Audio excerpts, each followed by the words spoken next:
Well, welcome back, everyone. Welcome back to One Civil Law, where we turn in for more of Chad Daybell. We're expecting the court to come back pretty soon here on a motion hearing relating to the potential limitation or exclusion of some kind of evidence. We're not sure exactly what. We're going to hear more about it at the hearing, because that's what the hearing is for. It appears to relate to some kind of information / evidence / whatever that would in some sense contradict a witness. What witness? We're not even sure. Most likely the current witness on stand, but who knows? Could be anybody. But we'll hear more about it.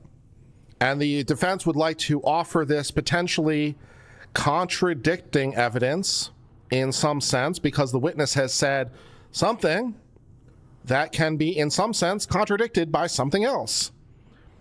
And so we'd like to say, hey, witness, you said something, and this something else says something else. So, how about that? That's what we call impeachment. We would like to challenge the witness's truthfulness by exposing them to information probably offered by them at the past in some sense. That's usually how that rolls. Something they said, did, other thought, whatever, that something contradicts something else they did at some point, somewhere, blah, blah, blah, blah, blah. And, we have to figure out what the thing is. Can we offer the thing? Does it even matter that much? How much does it matter? Who knows? I'm guessing it's not going to matter very much, but that's just me, as I'm going to speculate. My bet is it's not much. My speculation is it's kind of a nothing burger. But we'll find out. Who am I to say for sure? Welcome back, everyone. We will see how things progress. The judge kicked Lauren from hitting out yesterday because she didn't stand right when the jury came in the room. It's a little harsh. If it was just because she didn't stand up fast enough, that's a little harsh. But, it is the judge's world. This is as good a time as any to remind yourself that the trial judge is in fact a minor demigod. And you would best remember that in any potential conflict, any potential context in which you may be in front of a judge. Treat it with the appropriate levels of awe and respect. So it's a little bit harsh, but then again, as I just said just now, the judge is a minor demigod. So, okay. Okay. This is why I point out that rule number 1 of all litigation is don't piss off the judge. They literally tell it to the judge. Don't piss off the judge. The judge is in fact your judge. It's right in the name. Don't piss off the judge. Do not irritate the judge. Do not make the judge grumpy. It has the potential of not working out well for you. Speaking of things not working out well for anyone, did anyone see that woman who went to the city council, I want to say in Burbank, California, who got up at city council and so she was there relating to a petition. She wanted the city council to pass a petition speaking for a ceasefire in Israel, which, I'd just like to point out it's a little bit beyond the city council's purview what happens in Israel, but we want the thing, we want the city council to say the thing. And this woman gets up and she gives a long rambling speech, and at the very end she says, you have metal detectors up here, you treat us like criminals, we will come to your house, we will murder you. Well, that's how to get 16 felony charges in a hurry. Yeah. That's how to get 16 felony charges in a hurry, because there are 8 members of the city council. So that's 8 times 2. 1 for the threat just generally, and also a terroristic threat. Because it is, strictly speaking, terroristic threat. Because you are threatening the government. And threatening the government, yeah, that qualifies as terrorism. So, that was pretty dumb. Maybe don't get up at the maybe don't get up in front of the city council and after going on a long rambling thing about whatever and how they don't care about things, saying, we will come to your house and we will murder you. Maybe don't do that in front of the city council. 16 felonies. Have fun.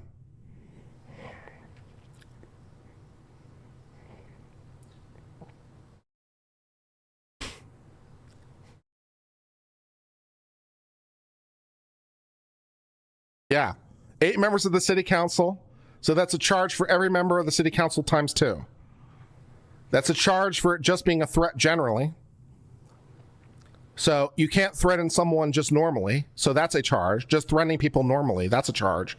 And also, because it's the government, the terroristic threats. So we're charging you with terrorism. Yeah, I mean, by strict legal definition, that is terrorism.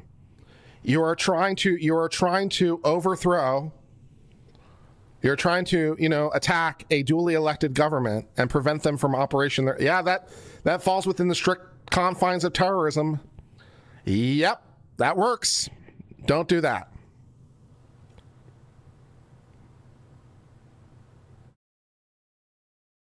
She was sniveling in court. I saw her sniveling in court. I want to say Burbank, California. It's like it's one of the few conservative cities in California, because they do have conservative cities. So not the best place to do it, in the conservative city. Yeah. And I listened to it. It sounds like a true threat to me. So I'm like, okay, don't do that.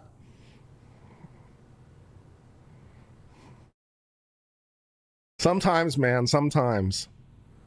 It reminds me of the case we covered one time when a guy called Eric Holder, who of course was Attorney General. He was not Attorney General at the time, but he called him at his law firm and he left a voicemail message, and we read the voicemail message on stream. And it's like, okay, yeah, we have the recording of you in your voice making absolutely, was unambiguously a true threat. You're going down.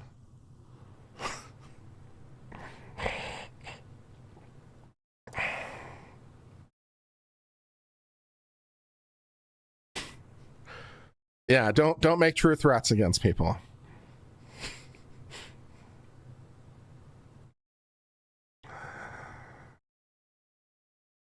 It's not a threat, it's a promise of good defense. That's even worse.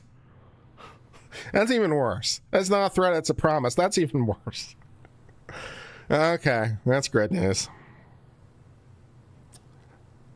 What's next this afternoon? A hearing. It's supposed to happen any moment now. We're just waiting for the court to come back.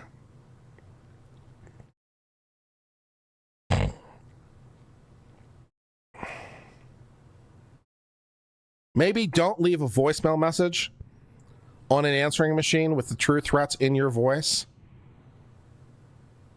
And I'm not sure whether or not he used his real name, but, it is Eric Holder, who, may not be the Attorney General now, but probably knows somebody to contact in the FBI. So, maybe not the best choice.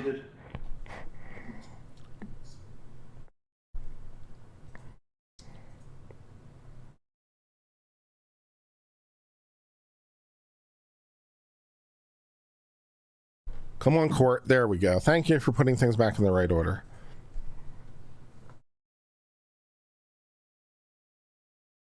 The legal writing is progressing great. I'm almost done with a what we will characterize as a super rough draft. All right, counsel, thanks for returning. We've got a motion scheduled being heard outside of the presence of the jury. We're on the record on KCR 2221-1623. The state filed a motion in limine yesterday. Along with a request to temporarily seal, which, based on a hearing earlier today, is unsealed, as well as the hearing being held in public here. However, again, outside the presence of the jury. I also have granted the hearing to be held on an expedited basis based on the fact that we are in trial and the issue has arisen and developed during trial, which doesn't permit the typical response time we would have for a motion in a case. So based on that, I am going to allow for some argument on the motion in limine. I'll hear response from the defense after the state argues the motion. And after consideration of the arguments, I should be able to make a ruling this afternoon before the jurors return. So, Ms. Blake, I understand you'll be arguing on behalf of the state. Is that correct? That is correct, Your Honor. All right, if you'd like to present argument in support of your motion limiting, I'll hear that at this time.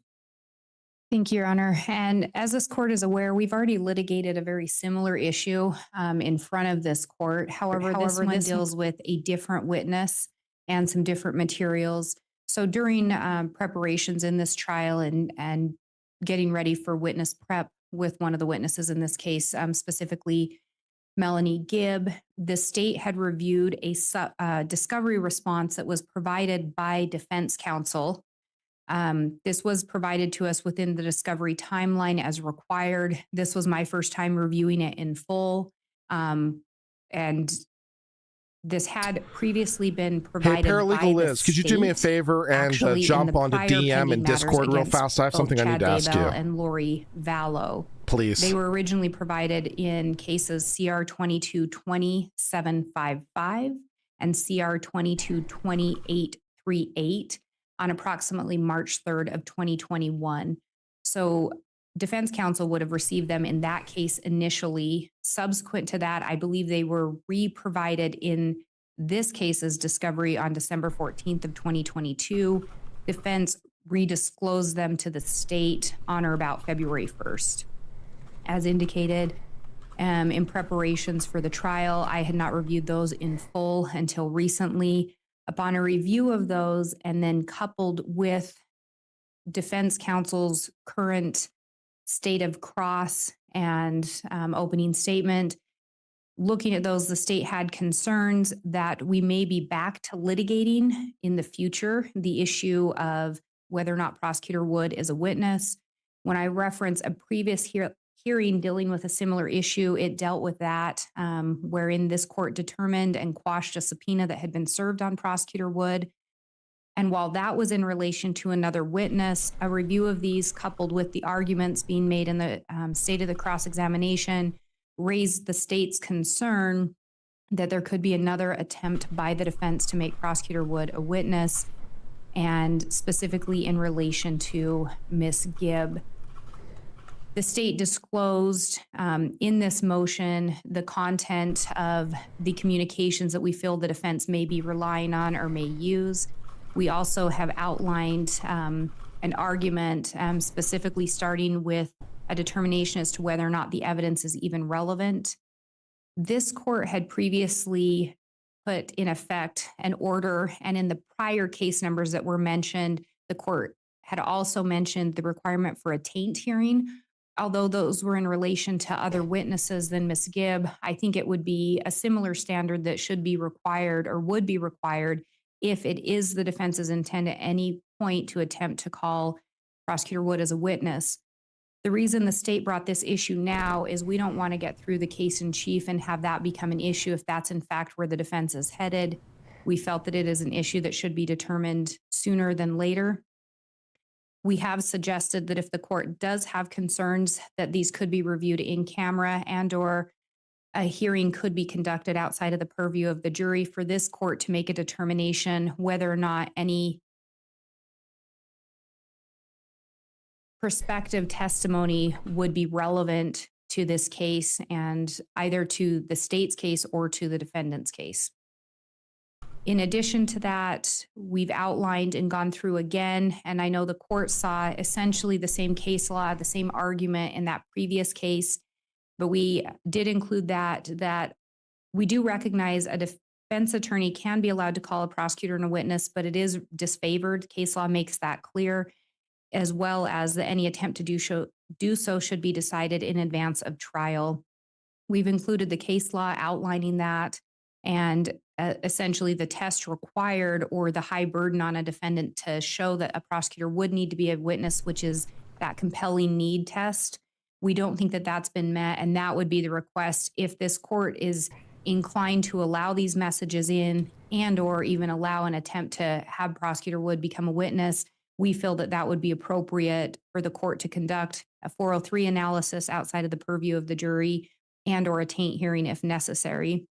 We would point out that from the state's review, it is very, very rare for courts to find that a prosecutor should be a witness. And in the cases the state found, it either involved the prosecutor being a witness to the actual facts, so a factual witness to the case, or where they are a witness to a statement that contradicts a later statement made by a victim or a witness, and they are the only available witness to that contradictory statement. So I don't think we're anywhere near that at this point, but the state did have concerns that's where we could be headed. In an attempt to avoid running into that issue down the road, we wanted to address this now. Further, I think it would also determining before Ms. Gibb takes the stand, kind of what the parameters are with regard to any allowance of those messages and or any parameters surrounding them would be prudent to do outside of the purview of the jury rather than in front of them. So that is the secondary reason for this. Finally, the state would argue that the defendant cannot invite error. We recognize that we are already into the trial. Testimony has already been given. The jury has already heard from the prosecutors in this matter. But we do believe that if there is any attempt to call Prosecutor Wood as a witness, that at this point, any objection to that has been waived by the defense and or would be invited error if we end up at that point. So we would also just note that for the record. But at the end of the day, we are asking the court to consider either excluding the messages and or excluding Prosecutor Wood as a witness or any attempt to call him as a witness. And or if necessary, if the court has additional concerns, that a taint hearing be conducted outside of the purview of the jury in order to determine whether or not we would get to that point of the defendant meeting that compelling need, which is a high burden. I think that's all the state has unless the court has any questions. I understand all those things. All right, I do. The question I have, I understand your motion as it relates to wanting to exclude defense exhibits 113. Also, on the issue of whether or not Mr. Wood could be called to be a witness and invited error doctrine that you've discussed. In your ruling, are you also seeking a specific court ruling as to prohibiting certain types of cross? I know the concern has been raised about the cross and whether or not trying to push into that territory. And in this motion, I guess I'm not entirely clear if you're seeking a ruling when you talk about parameters on disallowing some scope of cross, and if so, what you think the topics that would be disallowed would be. Thank you, Your Honor. And I think I can try to clarify that. I guess where the state is asking that either the messages be prohibited and or that Prosecutor Would be prohibited from being called as a witness or the defense be prohibited from attempting to do that. When I talk about the parameters, I guess what I'm suggesting, and maybe it would require an in-camera review by the court, but if this court does determine that Prosecutor Wood cannot be called as a witness, I think it would be parameters around the cross of a nature such as that. I guess the state's concern is if the defense is allowed just unfiltered cross completely, and this court has made rulings that they're not going to be allowed to call Prosecutor Wood as a witness, we may still end up in the same position of an attempt to confuse or mislead the jury or to get into parameters or to get into areas that this court has essentially indicated are off limits. So I guess when I reference parameters, depending on the court's ruling, if certain of those messages can't come in, then I would think that those wouldn't be something that we get into cross-examination. Similarly, if Prosecutor Wood's not to be called as a witness, I think the cross would need to be structured in such a way that it isn't suggesting or trying to set up that he would have to be a witness. All right. Well, I appreciate the additional explanation on that. Mr. Pryor, and I understand this was a hearing expedited, putting you in a tough spot in terms of the time you would have to respond. And I do have that in mind, so I haven't required you to submit any written response or expected it, quite frankly, knowing that we're in trial and this is a very short noticed hearing. However, I do want to give you an opportunity, knowing now that you have had an opportunity to review the state's motion and hear the argument. What is the response from the defense on this motion in limine? And Judge, for the record, the state provided me their notice on Sunday night, I think at about 11 o'clock, which was a day and a half ago. I didn't get a chance to read it until after court. I was preoccupied the morning of yesterday's court with some other matters relating to this case as well, and eventually had to get to it late last night and took a look at it. This is my concern, is what the state is suggesting is that in some way they can dictate where I can go on cross-examination. They would like this court to enter an order saying, Mr. Pryor can only talk to certain witnesses about certain topics in a certain way, and they're trying to handcuff me from going into areas that they will find maybe a little sensitive to their case. That is extremely problematic. Okay, Judge, I'm going to cite Idaho Code 9-201. And 9-201, and I apologize, I don't have it memorized. My memory isn't as good as it used to be, so I'll have to read from this. But I have no in objection. pertinent part, Judge, it says who may be witnesses, credibility of witnesses. And I'm not talking about who may be witnesses. I don't have any desire to put Mr. Wood on the stand. That's not what this is about. And so I do want to be clear on that point. You've said that. I've previously ruled on that in the other cases. And Yeah. you are representing the court here at this time. You are not intending to call Mr. Wood. Is that correct? I'm not. And I'm going to follow, although I don't agree with the court's previous order as it related to the other phone conversations with Mr. Wood and the 4 or 5 other witnesses in which we ran into some issues about similar problems here. The court made its ruling, and I'll follow the court's ruling. But what I am allowed to do is they provided me with some information in the Chad Daybell's original case. They provided it in Lori Daybell's as well. So they had possession of it. And quite frankly, what it comes down to are emails between Melanie Gibb and Mr. Wood. And Yeah, Judge, that for sounds the right. record, I'll make it clear that we're not talking about a couple of emails. From May 6th of 2020 to 11/4 of 2020. Well, let me change this. In essence, Judge, over a period of time, we're talking of a 6-month plus period of time, we're talking about 340 text messages that the two of them exchanged. Okay, that's something. 143 can be assigned to Mr. Wood. 100 and I believe 97 could be assigned to Miss Gibb. And these are text messages for pertinent part address issues relating to this case. Now, one of my concerns, Judge, is that the question I am allowed to ask have you had any communication with anybody, prosecutors in this case? And I've done it on previous witnesses here. And what the state would like to do is stop me from inquiring why Mr. Wood has had 340 exchanges of text messages between him and Melanie Gibb over well, I want to be careful about what I say here, 5/6/2020 to 11/4/2020 were portion of those, 7/13/20 to 8/3/20, a 2-week period, Judge, from 7/13 of 20 to 8/13 of 20, there were approximately 129 texts over that 2-week period. So this is the concern. And again, I'll go back to Idaho Code 9-201, and I'll read, this is the 4th line down. Therefore, neither parties nor any persons who have an interest in the event of a crime, nor persons on account of their opinions on matters of religious belief, although in every case the credibility of the witness may be drawn in question by the manner in which he testifies, by the character of his testimony, or by the evidence affecting his character for truth, honesty, integrity, or his motives, or by contradictory evidence, and the jury are the exclusive jurors of credibility. So what the state is trying to do is basically circumvent Idaho Code 9-201. What they'd like the court to do is they'd like the court to say, Judge, we're not going to let a jury hear what Mr. Wood and Ms. Gibb have been talking about for 340 text messages that are related to this case. And we're not going to allow the court to allow the witnesses or the jury to judge the credibility of what was said in those text messages. That's what they're trying to do. And Judge, that's in complete violation of 9-201. This isn't a balancing test. That's what the problem with their analysis, Judge, is. They'd love to put you into a taint hearing.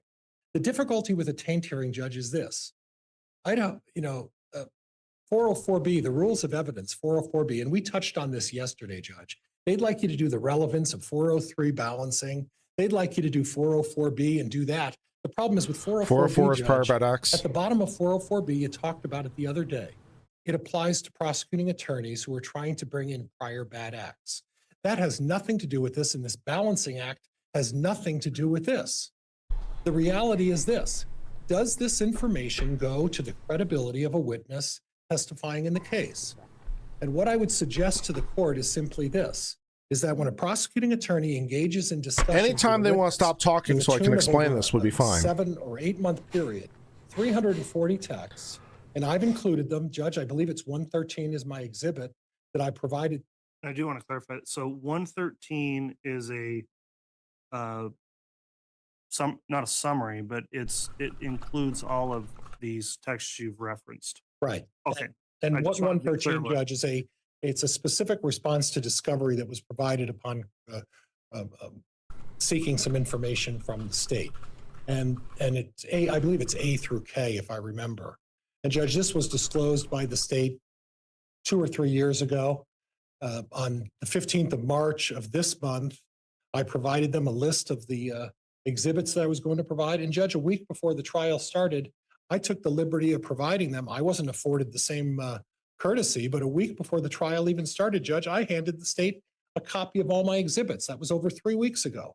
So they've had ample time. Last time I've checked, last my count, is there's 1 defense attorney and there's 4 prosecuting attorneys. And they should have had ample time to go through my exhibits, and suddenly this last minute quarterbacking of saying, Fair. This is a way we're going to stop Mr. Pryor from talking about evidence when we call Miss Gibb. And I don't appreciate the tactic. I don't appreciate what they're doing here, but the reality is they're not allowed to do it. And under 9201, they don't have the authority to stop me from questioning a witness. Pryor about sounds right. communications with To my either ear. a police officer or a prosecutor and try to show credibility, bias, or motive. And it's not an analysis of what you're looking at in terms of the content of those messages. And there's no authority that I'm aware of. Yeah, Pryor other than sounds like he's right. 90201 that gives them the right to dictate how I engage in cross-examination. Finally, Judge, I've made a representation to the court and I'm standing by that representation. I do not intend on calling Mr. Wood. What I do intend on doing is have, when Miss Gibb's up there, and either on my direct examination when she's called back, or on my cross-examination, I'm going to call Miss Gibb and I'm going to question her about what kind of contact she's had with Mr. Wood over a certain period of time and the nature of those discussions. And I have copies of all the emails and I can question her. If she remembers the conversation and is able to discuss it, there's no need for me to publish it. But if she can't remember it, Judge, I have every right to refresh her recollection with copies of those emails. It sounds I have right. every legal right to do that. And if that means that I show her copies of those emails to refresh her recollection, I can do that. That doesn't mean I need to call Mr. Wood. All I'm asking her to do is to recall a discussion she had with him about the case and the subject of those emails or excuse me, I keep saying that, text messages between him and Miss Gibb. And that's totally permissible. There is no limitation, nor is there any definition on what I can use to refresh a witness's recollection. I have free reign to use any information I Okay. feel fit. It's a little repetitive now. You can land the plane anytime, man. I got the point a little while ago. Recollection about testimony. And that's exactly what I intend to do. Thank you. All right. I will note, Mr. Pryor, on the issue of whether or not you intend to call Mr. Wood, we just before trial had a hearing where the court quashed a subpoena that was served on Mr. Wood. So I certainly understand the state's concern about a tactic, if it is, from the defense to call a prosecutor in the case. We've been through that since these previous cases, the 755 and 838 cases, dealt with that extensively in written rulings. It's been going on for several years now, the same issue, and the courts ruled multiple times. Going through that analysis, and again cited in the state's brief about, and I do agree with the way the state has framed the issue, looking at the State versus Aguilar case, 135 Idaho 894, that it is very disfavored for prosecutor to be called. And in those rare circumstances where they are an actual observing fact witness, or perhaps the only other witness that could corroborate some testimony or something. Besides that, they have to show, in order for a prosecutor to be called, that the testimony would be vital to the case and the inability to present the same facts from another source. So again, with the That's right. subpoena being served just before trial, I'm not surprised the state still has that concern. And I will indicate, without additional need for argument from the state on the invited error doctrine, I would agree with that as well, that if that were a strategy here to not have the issue come to the forefront before trial started, and then attempt to do that, unless it somehow met that very narrow structure that is laid out in the case law, I don't see that happening here. However, I do want to hear some additional argument back from the state on the issue of the Exhibit 113, the communications, and whether or not Mr. Pryor should appropriately be allowed to use that as a way to question the credibility of the witness, or potentially impeach if there's contradictions in what the witness may say versus what could be contained in 113. Thank you, Your Honor. And I guess to be clear, the state is not in any way trying to stop the defendant from being able, or the defense from being able, to conduct appropriate cross-examination. I guess I disagree a little bit. I think the court does have the ultimate discretion over the allowance of cross-examination in compliance with the rules of evidence to make sure people stay within the bounds. What the state has concerns about was any attempt by defense to misconstrue the content, or attempt to create a situation where the defense then argues, well, we have to put prosecutor Wood on the stand, and especially without conducting any kind of a hearing in advance. The state does appreciate the comments made by the defense that there is no intent to call Mr. Wood as a witness. I guess it still makes the state a little bit nervous because, as the courts pointed out, we've litigated this issue multiple times. The state also recognizes that sometimes trial strategies change. And if at any point that does, the state still doesn't want to end up in that position. Because I guess while defense says we're just going to question her and maybe show her the messages, it still creates a concern for the state that then later the defense is going to say, given her answers, given something, we now think we have to call prosecutor Wood. So while I appreciate the representations made by defense counsel, I think that is still the concern surrounding these messages.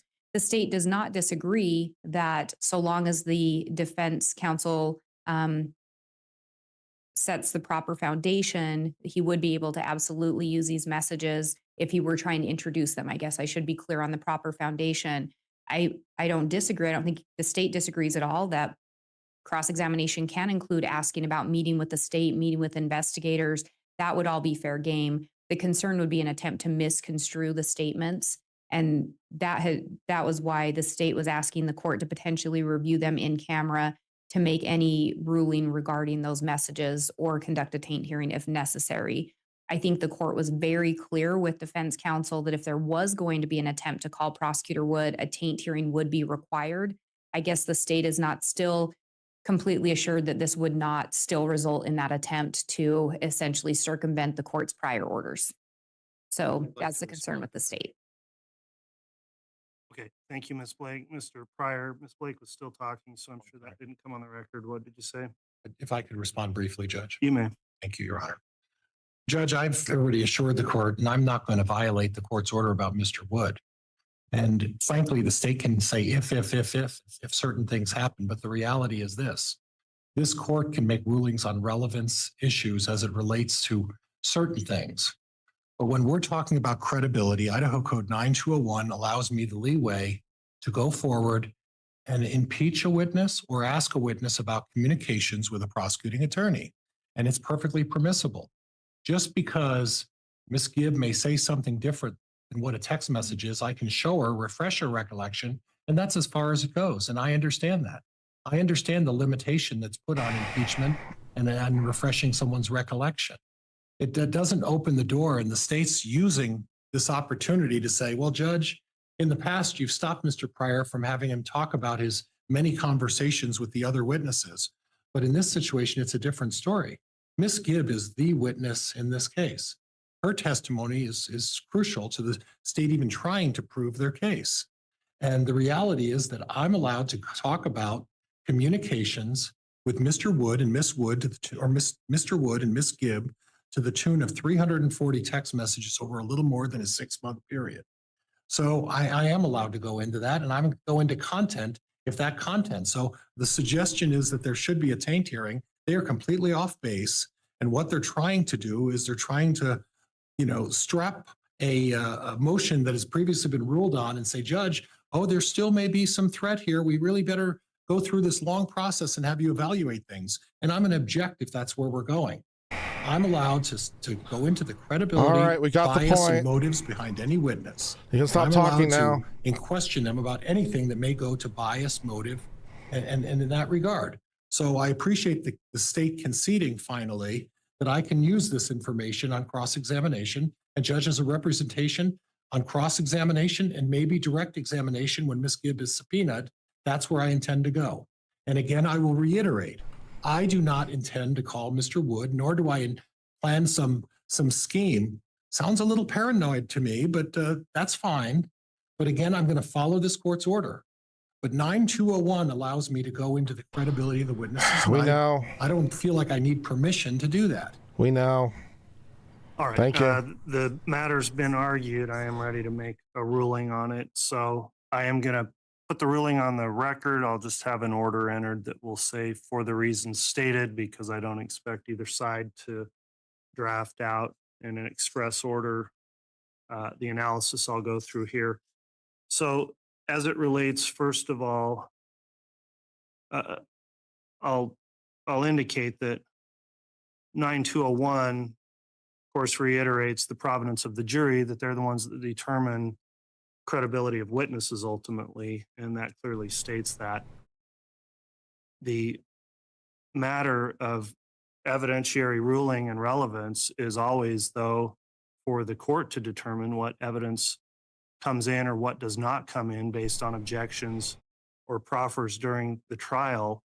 And the court always has to consider Idaho Rule of Evidence 401, which is whether or not evidence is relevant, and 403, which is potentially, even though there is some relevance, evidence can be excluded if the evidence is Misleading, deleterious, repetitious, more prejudicial. Probative.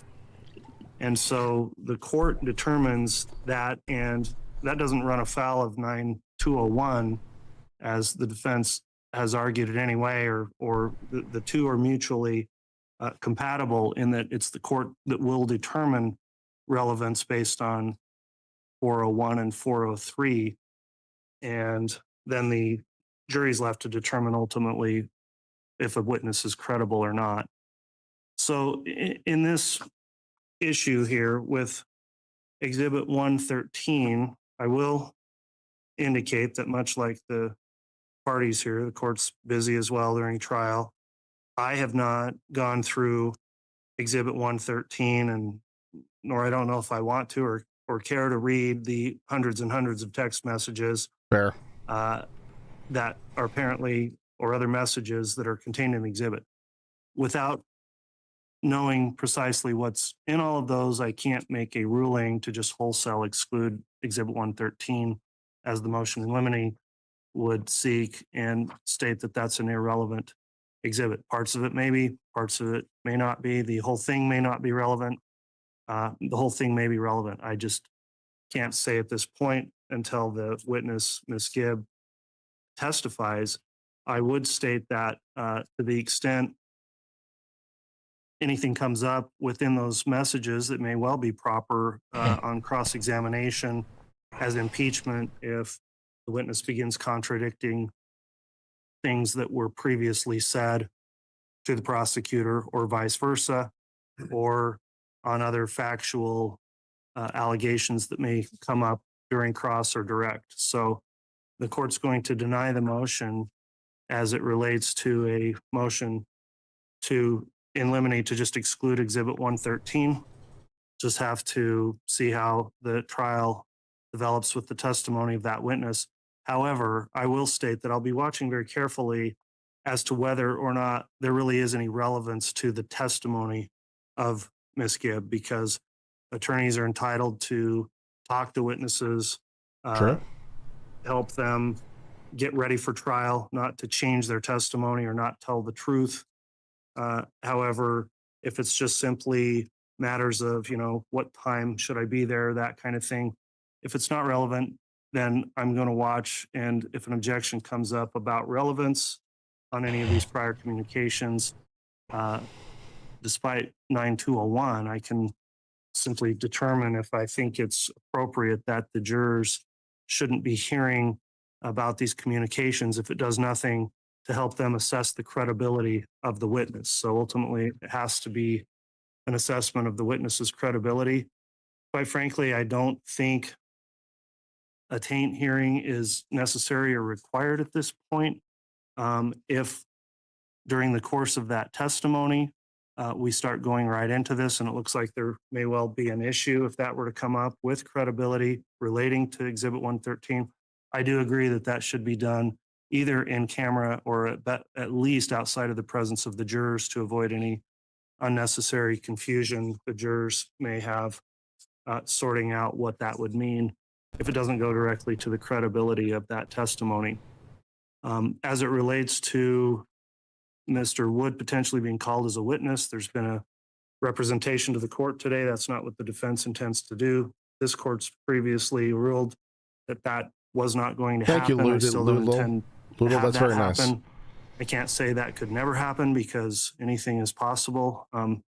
Particularly, it seems in this case. I'm not going to predict what may or may not come out, but I don't see much of a path forward given how strict All right, so since the judge, since nothing of substance is being said for a while, absent some really surprising or extenuating. right, let me take this out of my ear and explain what happened. Okay, so there's this witness Gibbs. The witness has exchanged text messages and emails with the prosecutor Woods. The defense, according to what they're saying, at least right now in court, wants the opportunity to use these emails and text messages that are between the prosecutor and the witness, potentially for the purpose of impeachment, which is simply to say contradiction of the witness, which of course the witness hasn't testified yet, so we don't know, but we want the opportunity. And the judge says, okay, which is the right ruling. It's the right ruling. And then the judge is also like, well, I haven't looked at every single thing that's here because not every single thing that's relevant, which is fair enough, because the text messages between the prosecutor and the witness may just be banal matters, like the judge sort of alluded to, right? Show up at court at this time, or, whatever, right? Things that are not substantive. The only thing that we could impeach them on are contradictory statements, contradictory things. That the witness told the prosecutor something at some point that in some sense is going to contradict what they're going to say on the stand now.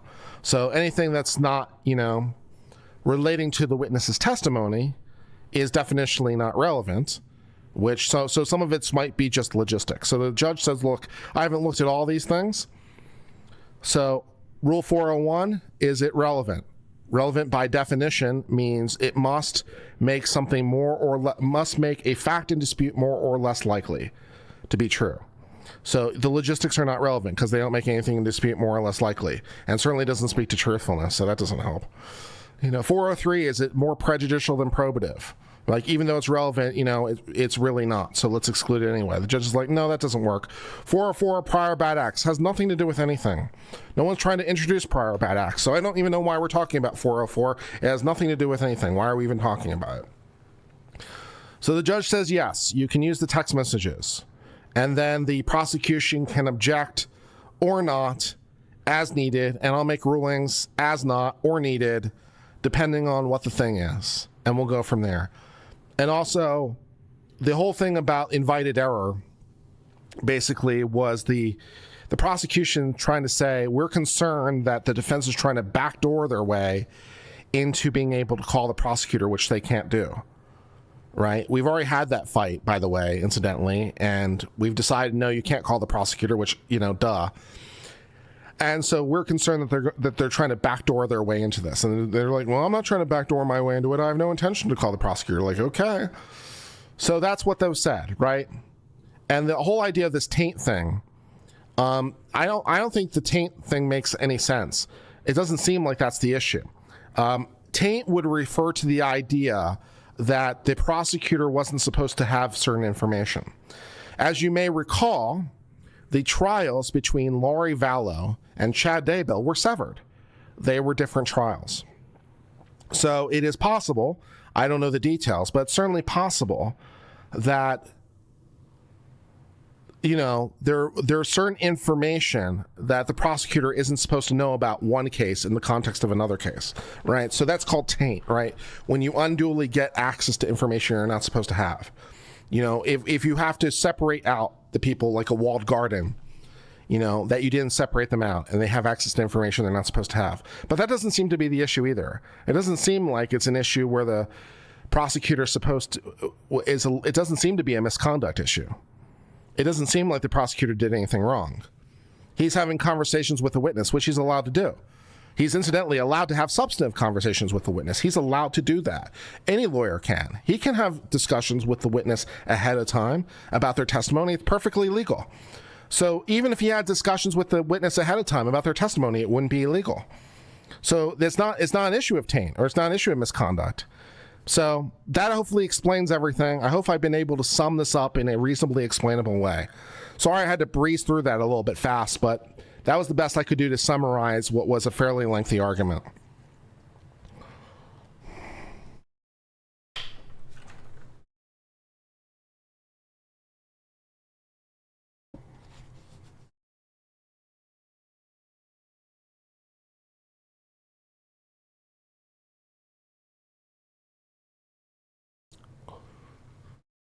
The defense is entitled to disclosure Duncan has returned to of the stand. anything that a Let me just witness told the inquire. prosecution relating to Singling you out, substance. By the way, I do this with every witness when I remember. But, So, over this break, which did is you presumably discuss how they your got access to the testimony text with anyone messages in the first place, or anybody incidentally. else's testimony? I'm assuming the state Okay, turned them thank over in you for discovery confirming that. because they Ms. Blake, have if you'd to. like Well, inquire, strictly I'll speaking, remind they the don't have to witness turn you're over the still text under oath messages, and you but may they do have to question. relate the substance of Thank them. you. Detective But Duncan, whatever. before the break, we had just heard 2 calls that were linked to the same mortuary call. Do you recall those? I do, yes. And you recovered those Yeah, as so part the of judge the is saying until investigation? Gibbs is Yes. on the stand, I'm not going to rule on And the I believe issue. you I'll indicated rule that with it the as it FBI had comes. actually requested you Fair collect enough. those calls. I'm down with that. And prior to today, had you heard those? I have, yes. Have you heard Chad Daybell's voice? I have. Were you able to recognize the voice on that call? Yes, I was. And who was that? Chad Daybell. And during the call, did you hear him use any other name than Chad Daybell? I heard him use a different spelling of the last name, yes. And Yeah. in that call, do you recall him saying where he misspelled his own was name. hoping to send the remains to once they were cremated? I do. And where was that? Louisiana. Do you know where Charles Vallow's place of birth was? Louisiana. Do you know if he still had family living there? Yes, he did. Did you also hear Chad give a location for himself where he was currently located in that call? He indicated that he was in Iowa. Through your investigation, did you ever find anything indicating Chad was in Iowa? Did not.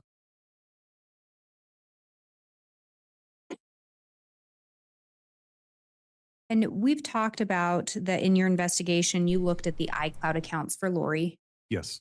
Do you recall locating a copy of a patriarchal blessing? There is an audio recording of a patriarchal blessing on Lori's iCloud account.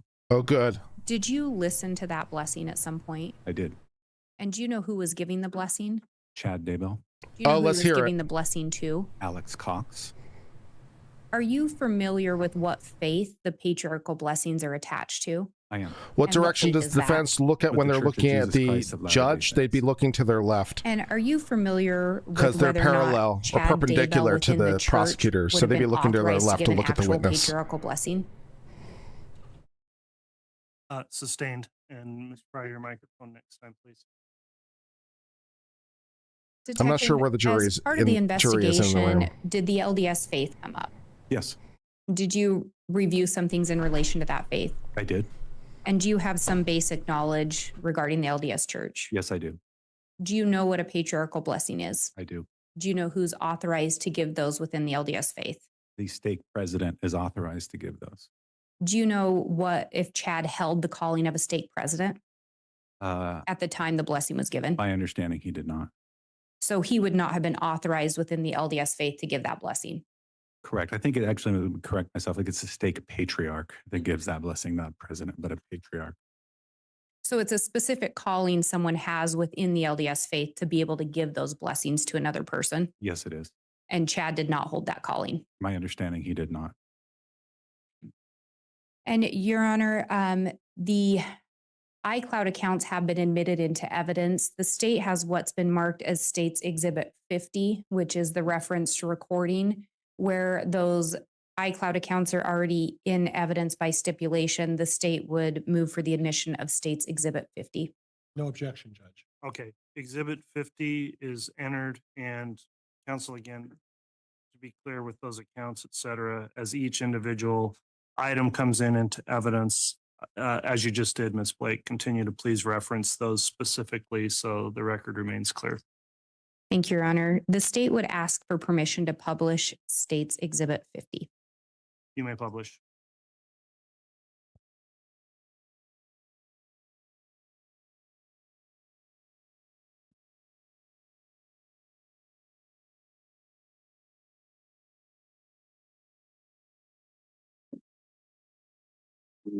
Chad Daybell. It is November 24th, 2019, it's Sunday afternoon, 5:15 p.m.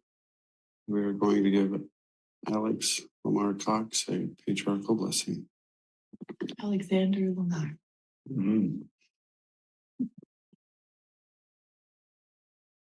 Alexander Lamar Cox. On this special day, I lay my hands upon your head to give you a patriarchal blessing. As part of the member of the Church of the Firstborn that you have earned the privilege to be a member of. I do so by the power of the Melchizedek priesthood which I hold, and in the name of Jesus Christ, our Savior, who has authorized this blessing. It is grateful that you're receiving it as you move forward in your life. You are a member of the house of Israel, of the 12 tribes, and you are a descendant of Joseph through the tribe of Ephraim, which grants you many blessings, particularly of spreading the gospel in these latter days and protecting and preserving those who seek to learn the truth. And that has been your mission on this earth, and it will now expand into ways that we will discuss further in the blessing. I want to begin by I'm feeling less opening than up fully blessed, I have to be honest. the portals of time and going back to your previous creations in which you've lived. I see you on the third creation as a valiant warrior fighting for truth and righteousness, always seeking to do what is right. Then you progressed and were selected by the Savior This prayer himself to be part of the sucks. fourth creation. Great warriors were needed in that creation. Powerful goddesses were needed to be protected, and you were selected to help protect your sister. And you helped her in numerous probations as a defender. You have a special bond even from the premortal world. You Has he ever connected given a there, prayer before?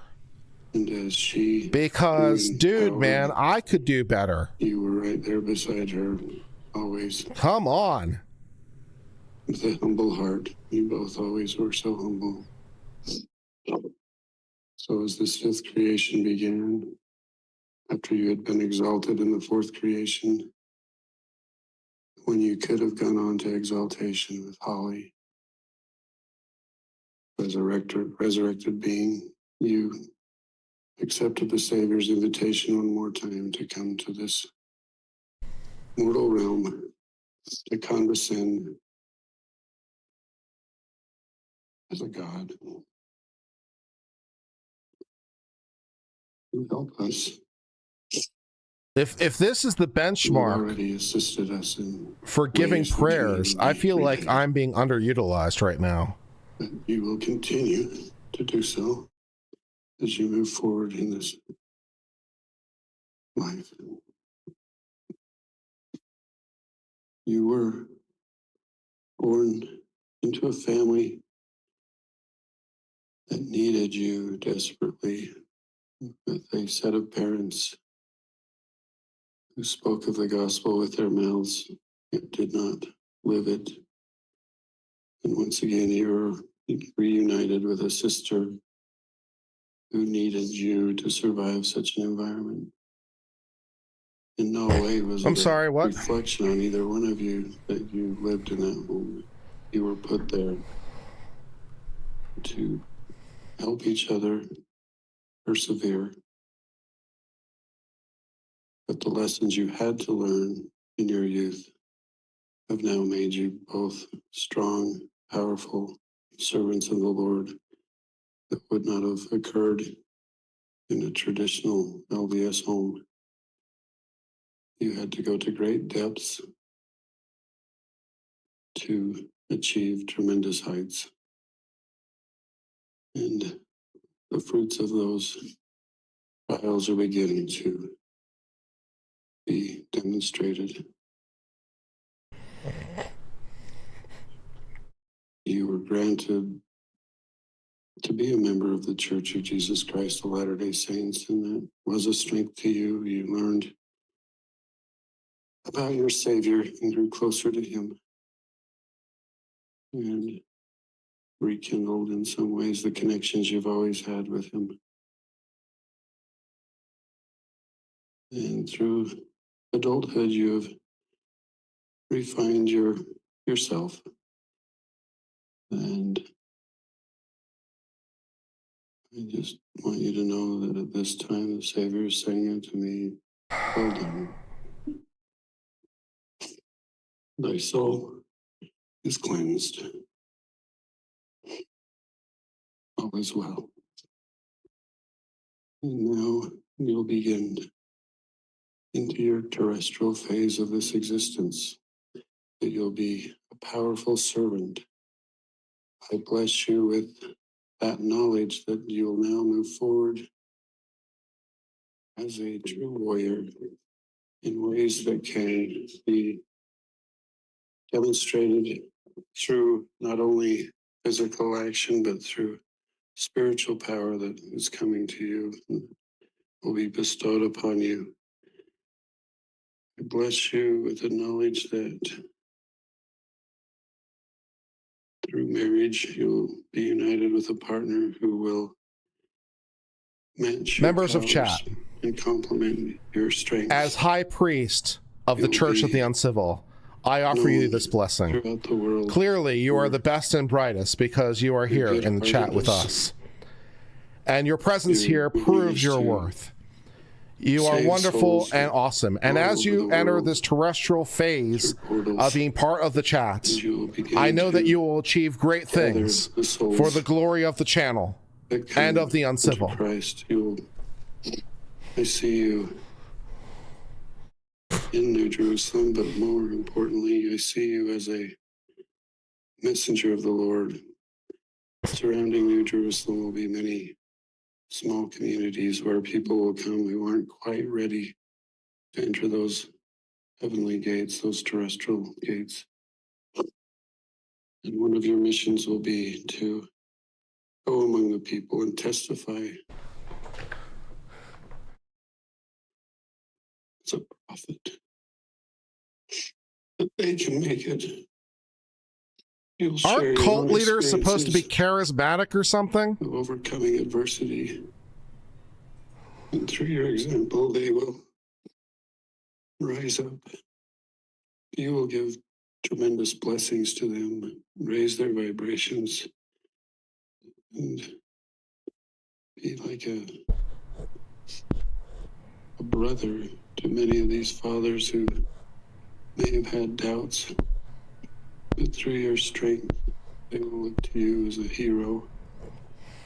And you'll bring entire families that have been sanctified to the gates of New Jerusalem, and they will be allowed in on your word.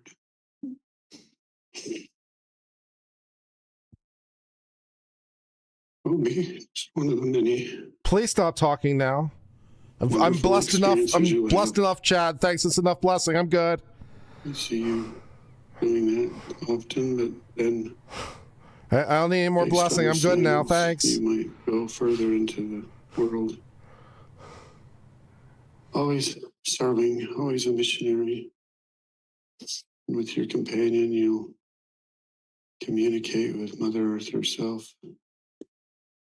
You'll know where to be before natural disasters happen. That you can be on location to protect key leaders, church leaders, and to preserve who should survive. Little children, I see you gathering up little children in your arms, saving them from floodwaters. Just having a collage of moments that await you in this life, rescuing the pure and innocent, getting them to safety. Dozens of instances. And you will be looked upon as an angel on earth. You'll literally glow for those who are allowed to see you. And those mortals who aren't allowed to see that will know through the spirit of the great power you possess.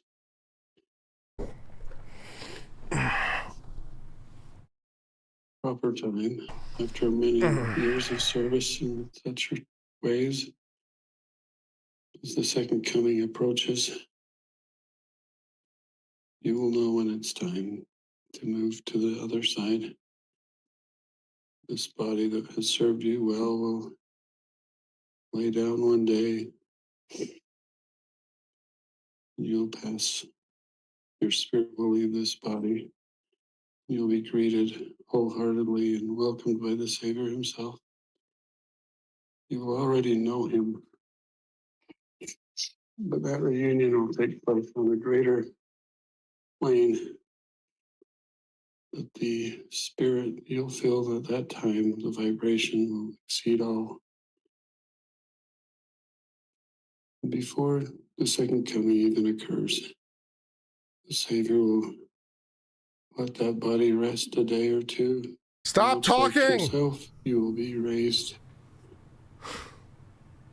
and be resurrected, so that when the Savior does return, you will be right at the front of that amazing team of angels. It will sweep the earth, much like described in the renewed earth. You will be there. It will bring you great joy to help Mother Earth transfer to a terrestrial realm, to burn away the celestial refuse. At that time, you and Holly will still have assignments here temporarily, but then you will move forward. She's already preparing a world for you two, and you will be able to be an eternal family with eternal children on that earth. And the glory will just continue for you, Al, on and on through eternity. So I bless you at this time with strength, power, and dominion. Please stop. The callings you will receive.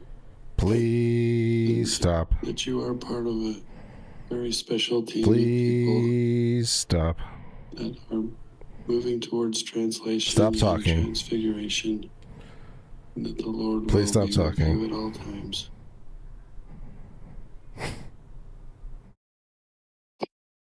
You will be a patriarch in your own home. You will give blessings OMG. similar to this. Your veil will be essentially gone.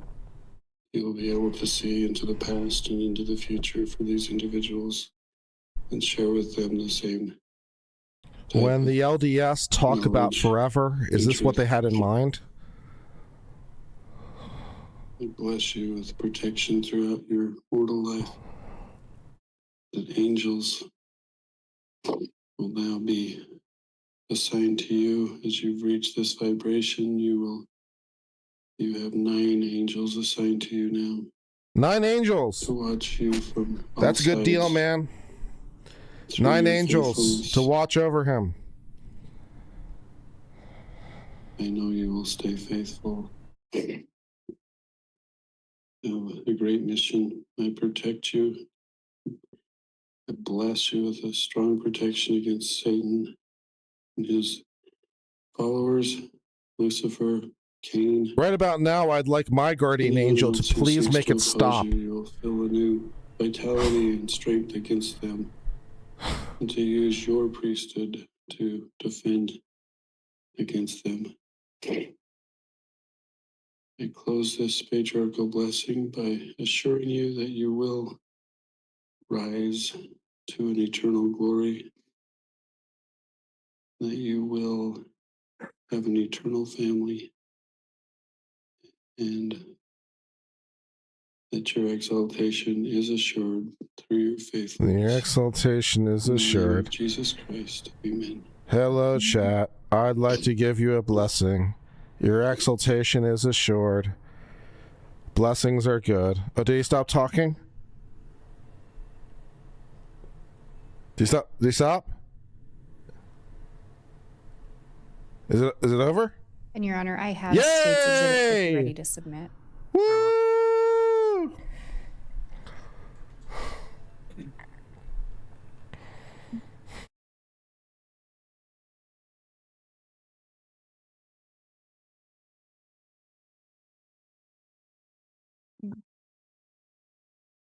Detective Duncan, when you listened to that, could you hear a female also? Yes. Do you know who that female was? Judge, I'm going to object without some proper foundation. Sustained.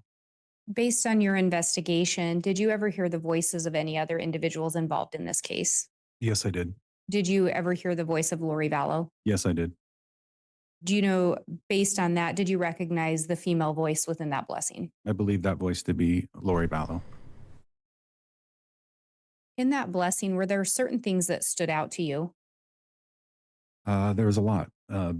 First off, the date, November 24th, that is spoken, 2019 by Chad.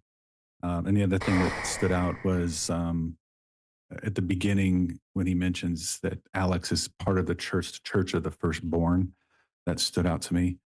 And then third, is in there talking about how he had already helped us more than they could repay him. And breaking that down a little bit, with regard to the Church of the Firstborn, is that affiliated with the LDS faith to the best of your knowledge? Judge, I'm going to object unless there's some foundation. Sustained. And Your Honor, if I may respond. Go ahead. I'm happy to lay more foundation, but I think I've already asked this officer previously on a similar objection if he looked into the LDS faith and is familiar with some of the terms used. So I think we have laid foundation for purposes of the investigation. Judge, that's a pretty broad statement. Well, if you'll re-ask the question, I thought you were talking about a different church. So go ahead. Through the investigation, and are you familiar with whether or not the Church of the Firstborn is affiliated with the LDS Church? It's my understanding that the two are not affiliated. Is that why it caught your attention? Yes. Then you talked about a statement in there that I'm starting the Church of the Fifthborn. the statement was made already assisted us in ways that can never be repaid. Correct. And again, Chad was giving the blessing, Correct. and it's your belief Lori was also present for the blessing. Yes. And then circling back, you said one of the other things that stood out to you was the date, November 24th of 2019. Yes. Do you know if Alex Cox is still alive? Alex Cox is still alive during that time. Yes. And do you know when he passed away? December of 2019. So just shortly after this. Yes. In the blessing, did you also hear reference made, you will know when it's time to move to the other side? I did. And that's Chad telling that to Alex. Correct. On November 24th of 2019, were Tylee and JJ missing? Yes, they were. And on November 24th of 2019 was I Charles finally Vallow dead? I finally Yes. found my Final Fantasy And on victory November music. 24th of 2019 was Tammy Daybell dead? Yes. I have no further questions, Your Honor. All right. Thank you, Ms. Blake. Mr. Pryor. If Mr. Like Pryor Jack's makes me examination. listen to another blessing, I'm going to riot.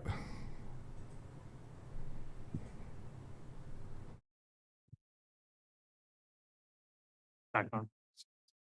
Thank you. Okay.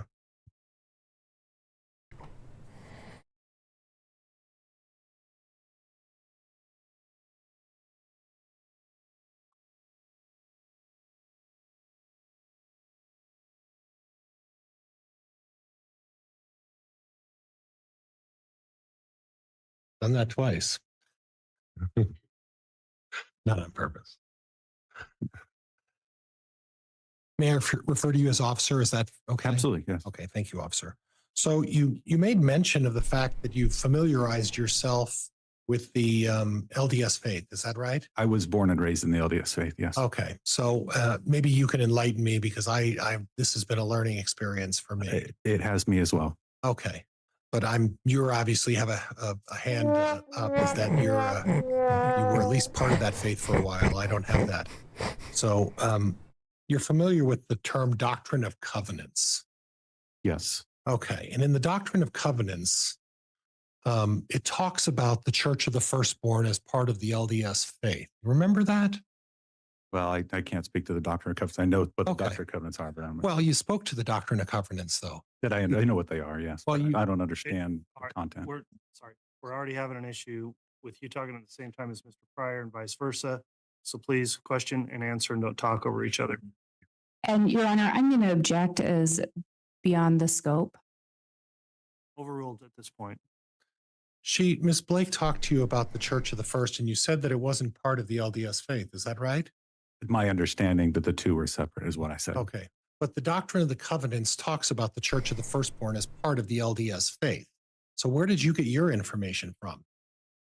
Basically, I had talked to other investigators that were part of the LDS Church, and we had heard through this investigation earlier the mention of the Church of the Firstborn, Okay. not understanding what. So you really don't know whether it's part of the LDS faith or not, the doctrine of covenants, even though the doctrine of covenants discusses Church of the Firstborn being part of it, right?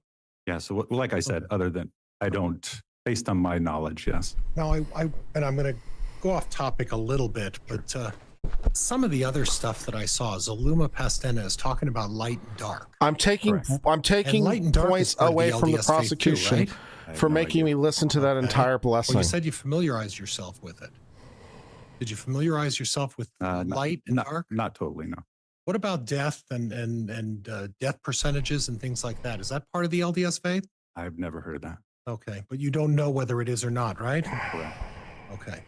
And then we heard about some vibrations. I heard the word vibrations a couple of times. Are you familiar with that term within the LDS faith about vibrations? I am not. What about being possessed by spirits and praying for their removal from your body? Have you heard about that? I have not. Okay. But you don't know whether any of these theories are part of the LDS faith, right? Correct. Okay. Are you aware that in the LDS faith, that if someone is possessed, that if you pray for them, you can have them removed from their body? Are you aware of that? I am not. Okay.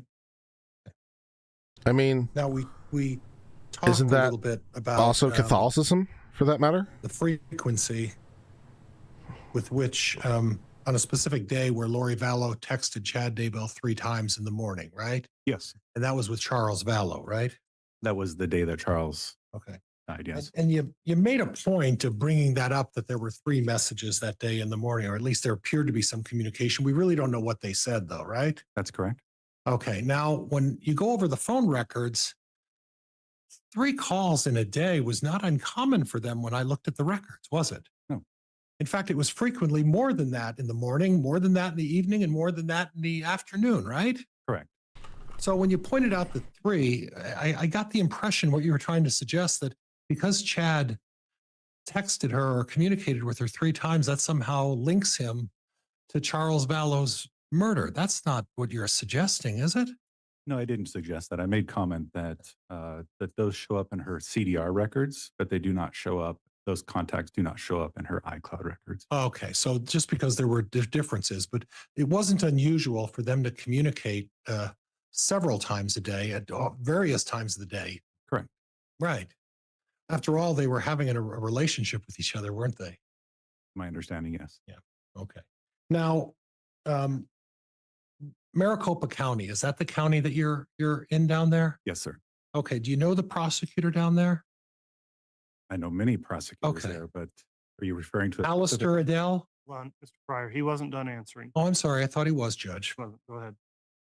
I do know Alistair Adele, the prosecutor, but I don't know her personally, but I know who Okay. she is.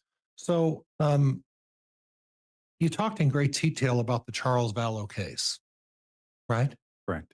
Okay. And you're aware that Mr. Daybell is not criminally accused in the Charles Vallow case, right? Correct. You're also aware that in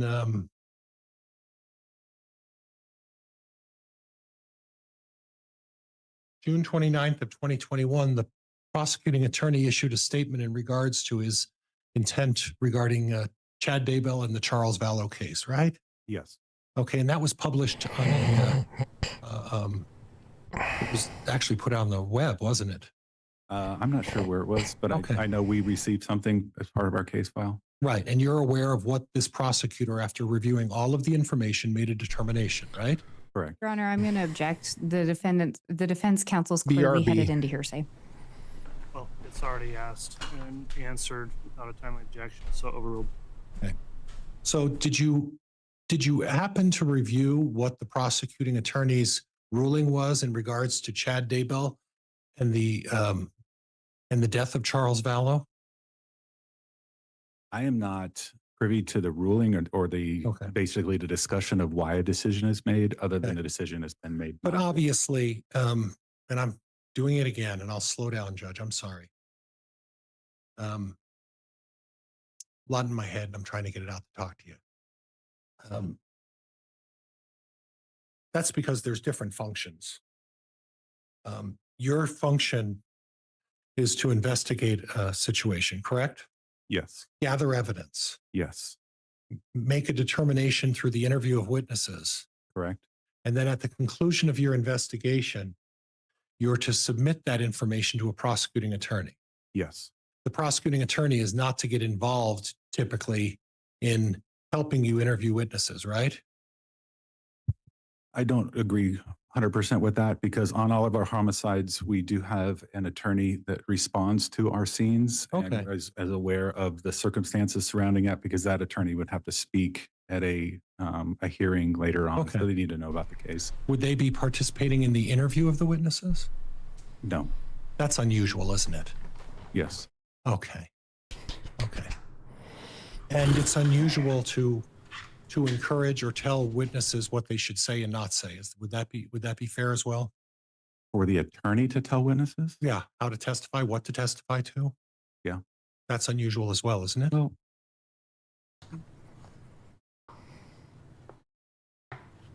there is witness prep in cases, so you can actually talk about, certain things, but no, I don't say it's not highly unusual. Okay. So when we're talking about witness prep, that's a completely different thing than a prosecutor or an attorney getting involved in the actual investigation of a criminal matter, correct? I can speak for Maricopa County. Okay. Mind that they would be present during the investigation and they might have a suggestion or two, but they would stay out of it. Right. Okay. So is there anything that would refresh your recollection in terms of what the prosecuting attorney's ruling was on June 29th of 2021 regarding Chad Daybell? There is what's called a disposition sheet on my report that would show that. Yes. And Judge, could I approach, you don't remember exactly the wording the prosecutor used, do you? I don't remember the exact verbiage. No. Okay, Judge, could I, I'm going to object to hearsay here. The answer is going to call for hearsay. I'd like to, in camera, just on a sidebar, review the exhibit proposed.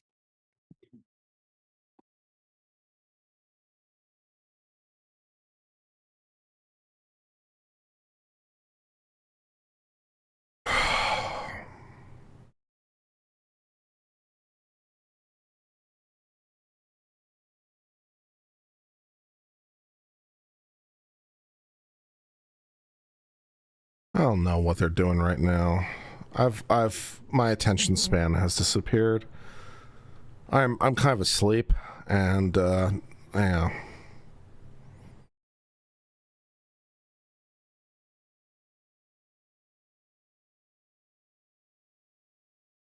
Thank you for the 282 of you who are here. Appreciate it, by the way. 11 of you wound up retweeting this morning's stream. That was nice of you. Thank you.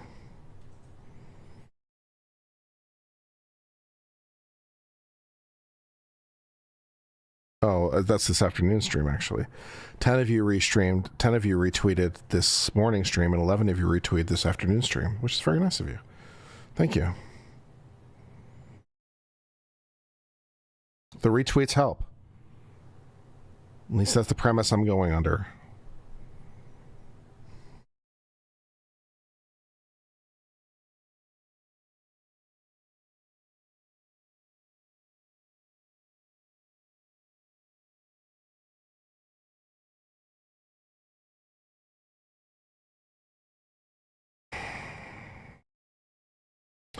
I want to go back to reading the books. The books were more entertaining. And arguably more sensical at times.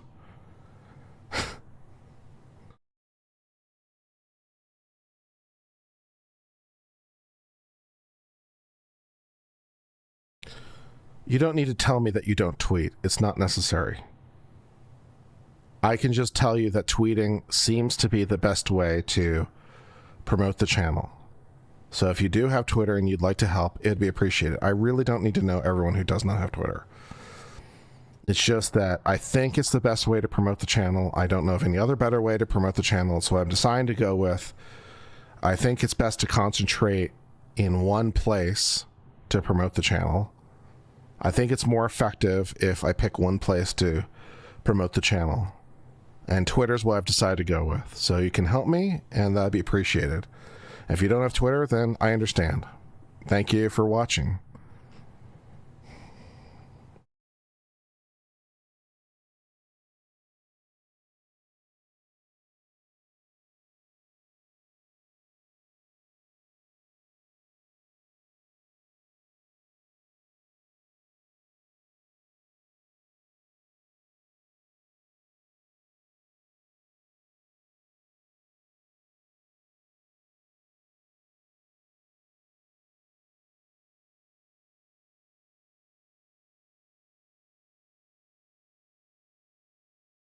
Well, I mean, also Twitter is a good way to get notifications relating to this channel, because sometimes YouTube does not send out notifications because YouTube's. So every single stream I do and every single video I post gets a notification on Twitter. So it's an outstanding way to get notifications. So if you're ever like, hey, I'm not getting notifications, Twitter might be a good option for you, because you'll get notifications from Twitter. Because the notifications go out every single time. So there's that.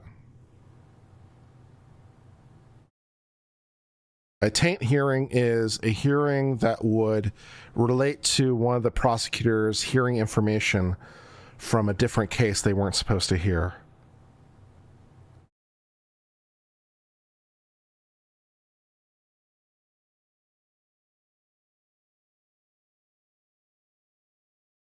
If you have cases, sometimes when you separate cases out, so it's improper for the attorney to know things about the other case. And so if they come into contact with information from the other case they're not supposed to have, then they'd be tainted by the other information. And so that is the hearing.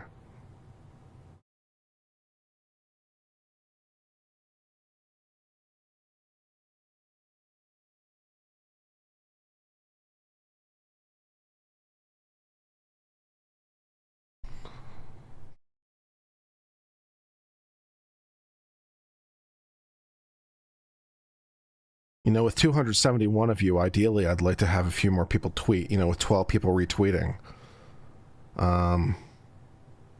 It's like about 5% of you have retweeted. And ideally, if I could get that up, I would appreciate it. So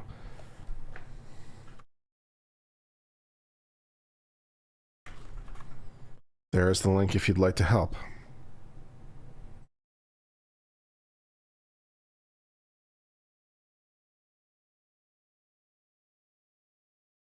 Again, I really don't need to know that you don't have Twitter. You could get Twitter to help me out or not. I don't know.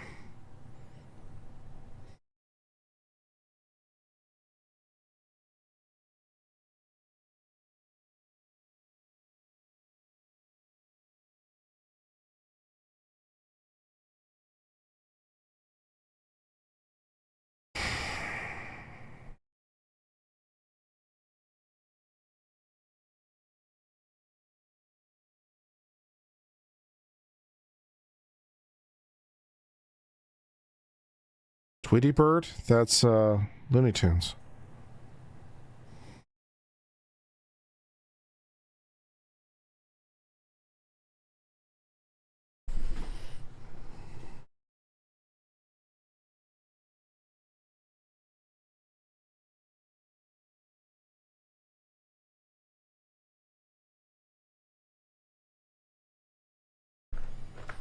Thank you for the 15 people who have retweeted. It is appreciated. I think it's the best way to get engagement for the channel. I don't know of a better one to get engagement for the channel, so that's what we're going with.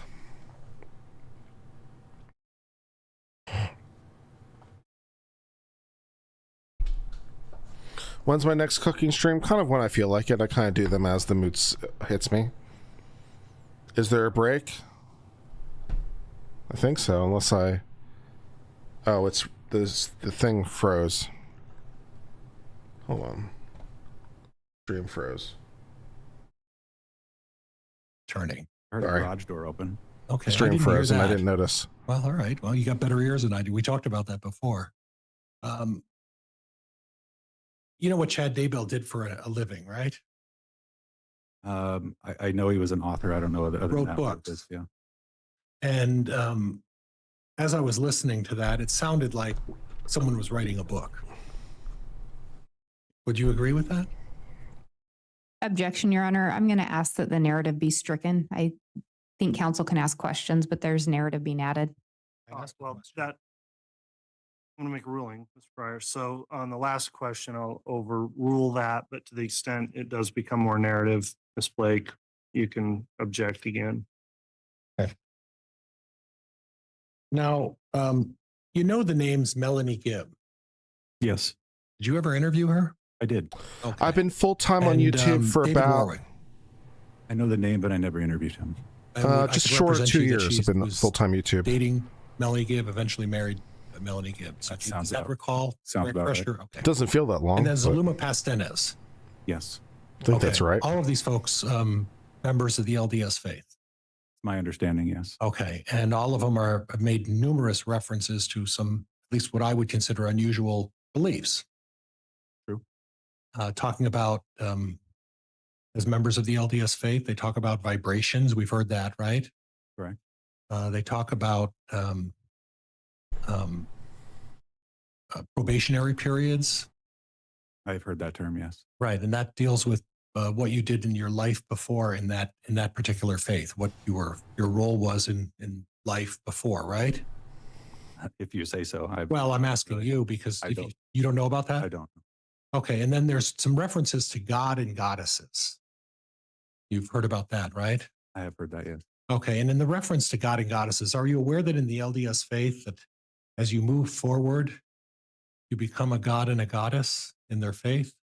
I'm not. No. Okay. And are you aware that in the LDS faith that when you their God lives on a planet and then angels are brought down to communicate with us? I'm not familiar with that. No. Not familiar. How long were you involved in that faith? Until I was 18.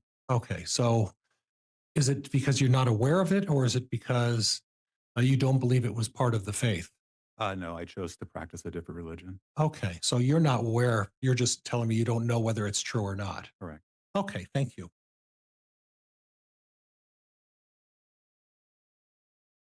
And we're not trying to you agree with me. We're not trying to disparage the LDS faith. I'd right? like to. We're just trying to point out that the stuff they're talking I'd about like may to not be get something over that's 1,000 out of for the a realm starting of goal. discussion within that faith, right?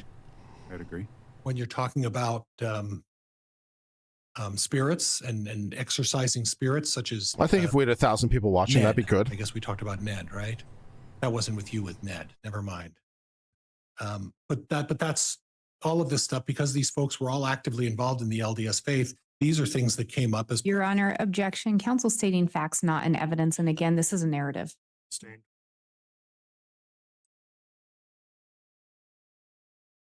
now. You investigated this case, and there was a time when J.J. Vallow was exclusively with Charles Vallow, and Lori Vallow wasn't involved. Do you have any recollection of when that took place? I'm not sure the time frame on that, but I know that JJ was with Charles in Texas. Yes. Right. And at that time, Lori Vallow, and it's in this time period, right? I'm not sure. I wouldn't be able to speak to the exact time period. Okay. That's so Do you know where Lori Vallow was living at that time during that 2 or 3 month period? I don't recall. Okay. All right. You don't have any recollection of that. Correct. Okay.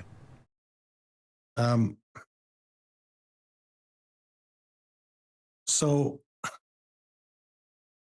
you're not suggesting because Chad Daybell gave Alex Cox a patriarchal prayer that in some way he was involved in the killing of Charles Vallow, are you?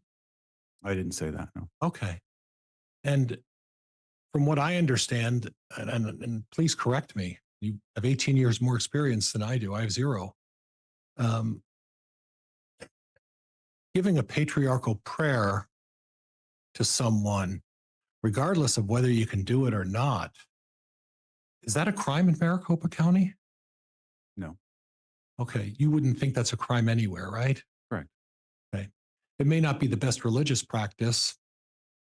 There may be other issues, but it's not a crime anywhere, right? Correct.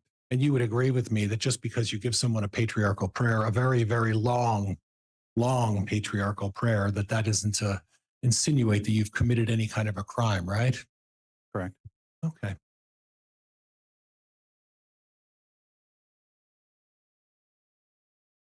You knew Zalim. Oh, wait. Go ahead. You're fine. Go ahead. I wish I had.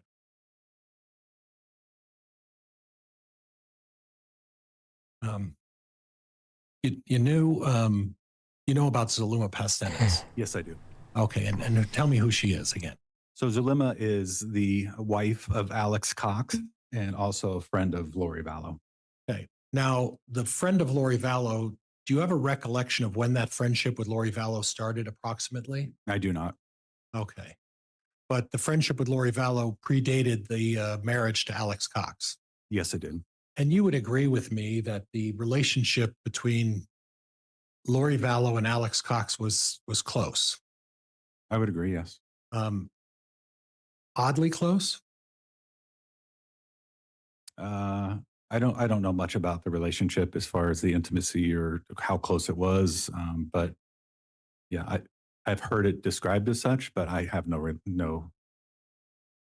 When you say that understanding it of was, when you say that you've heard that it was described as how, what type of adjective close? I just heard that other people thought they were oddly close, Okay. but I have no understanding of that. Okay. All right. Okay. Thank you. I want to go back to the date of Charles Vallow's unfortunate death. And you talked about that Alex Cox was there and there was some sort of an altercation. Correct. That's what was told to us. Okay. And you got that through a 911 call or how? So it came through obviously 911 call and then a subsequent interview with Alex Cox. Okay. And at that point, who was present at the time? That my understanding is that was Lori Vallow's house. Yes. She has two children. She had JJ Vallow Yes. and Tylee Ryan. Correct. And at that point, both of those kids were living in the house. Yes. And at the time of this incident, both of those kids were present. At the time of the actual shooting, Well, at the time of the altercation, both of them were on present. the date in question, all four of them were present. Right. Yeah. When Charles arrived. Right. And at that point, something with Tylee and a bat. Yes. Okay. Tell me about that. So what was explained to us through Alex Cox was there was an altercation, an argument between Lori and Charles regarding Lori taking Charles's phone from him, demanding the password to look into the phone. During that time, the argument continued. Tylee reportedly came out of her bedroom with a bat, and it was grabbed by Charles and pulled away from Tylee. It was that bat that Alex claimed that he was hit in the head with during this altercation. And then during this time, Lori had left the house with Tylee and JJ. So Lori left the house with Tylee and JJ and she was outside or something like that, right? That's my understanding, yes. Right. And at that point, Alex Cox took out a gun and, in your assessment, murdered Charles Vallow. Yes. Okay. And there's no indication that Mr. Daybell had any text messages or communication with Lori Vallow or Alex saying, let's kill Charles Vallow, right? Not in those words, no. Well, not in any words. Correct. So why'd you say not in those words? Through this investigation, 2 days prior, I uncovered some messages between Lori and Melanie. Melanie. I believe it was Melanie Bedreau. Okay. And during that time, Lori had sent Melanie a message saying to give her 5 minutes. She's trying to find out what to do. Okay. And We don't, that's a very generic term. That doesn't really imply anything, does it? correct. Okay. Now, one of the things I noted on your exhibits.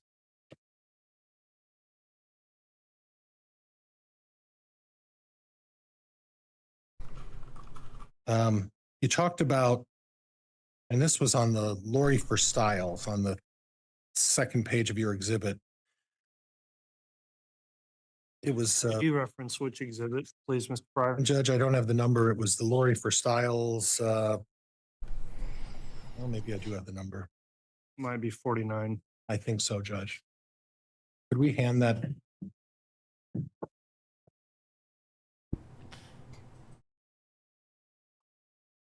Well, so the exhibit's actually the PowerPoint. I don't mind the witness being handed a print off version as long as we clearly state which exhibit that's coming from. Judge, I could actually see if he can remember it because it's really actually a very short question. If I But may, I judge. yes, So there was some discussion where you read off the exhibit, and this was in the Lori for Styles, where you said it's not Ned, it's a new one. Yes, Okay, and that was from Lori Vallow to Alex Cox. correct. So when I hear it's not Ned, and your suggestion is that Ned was someone who has possessed Charles Vallow's body, is that right? Yes, And what I read from that is it's a new one that's possessing Charles Vallow's body now. Would that be a fair assessment? yes, that would be a fair assessment. And is it a fair assessment to suggest that when you're trying to extricate a spirit in the LDS faith from someone's body, you pray and that's how you get rid of a spirit? Once again, you're talking out of my expertise. Okay, that's okay. And I appreciate your honesty. Then there was some discussion from Nicole Earl to Lori Vallow. And Lori Vallow talked about, at least for yes, she awoke in the night coughing, threw up, collapsed, and passed away. And she said, oh my gosh, I did not hear that it's Hawaii, it's 6 a.m. So Lori Vallow on that day of 10/19/2019 at least expressed shock at the death of Tammy, right? Yes, Okay. And then subsequent to that, she's talking to some Melanie, and that's Melanie Gibb. correct. And they had a discussion, and Lori again is acting like she's surprised. That would have been later in the day. Yes. Right. And then there were other numerous references where you talked about the fact that Lori Vallow may not have been completely honest about things. In what way? Well, is it your impression that she was manipulating some of these people? I don't know if I'd use the word manipulation. Okay. Okay. All right. Now I want to get to the phone call to the funeral home. Yes. Okay. Now at that point, when was that again? I'm sorry. I'm not sure the date on that. No. Okay. Oh, actually, I am. Sorry. That is the evening of Charles Vallow's death. Okay. And at that point, Lori Vallow and Chad Daybell were having an affair. Yes. And they were involved in a relationship. Correct. And Chad Daybell, that's not something you want someone to find out about. Would you agree? I would agree. Yeah. I mean, if you're involved and have a wife and you're making phone calls. But when he first called, he used his real name, right? Yes. He said Chad Daybell. Yes. And then as it's going on, he maybe told some untruths, right? Correct. So if he tells people his real name when he's trying to cover up an affair, it's not the smartest thing to do to suddenly say other things when you've already told him who you are, right? I'd agree. Okay. All right. And that doesn't mean that he was involved in any way in the death of Charles Vallow, does it? That phone call alone would not indicate No, that. that's what they talked about. No likelihood of prosecution because he made a phone call to a funeral home about that, right? I don't think that no likelihood in prosecution was directly related to the phone call. Okay. It was directed actually to all of the evidence in whole up until the 21st of this year is what it was involved, didn't it? Correct. Okay. Now,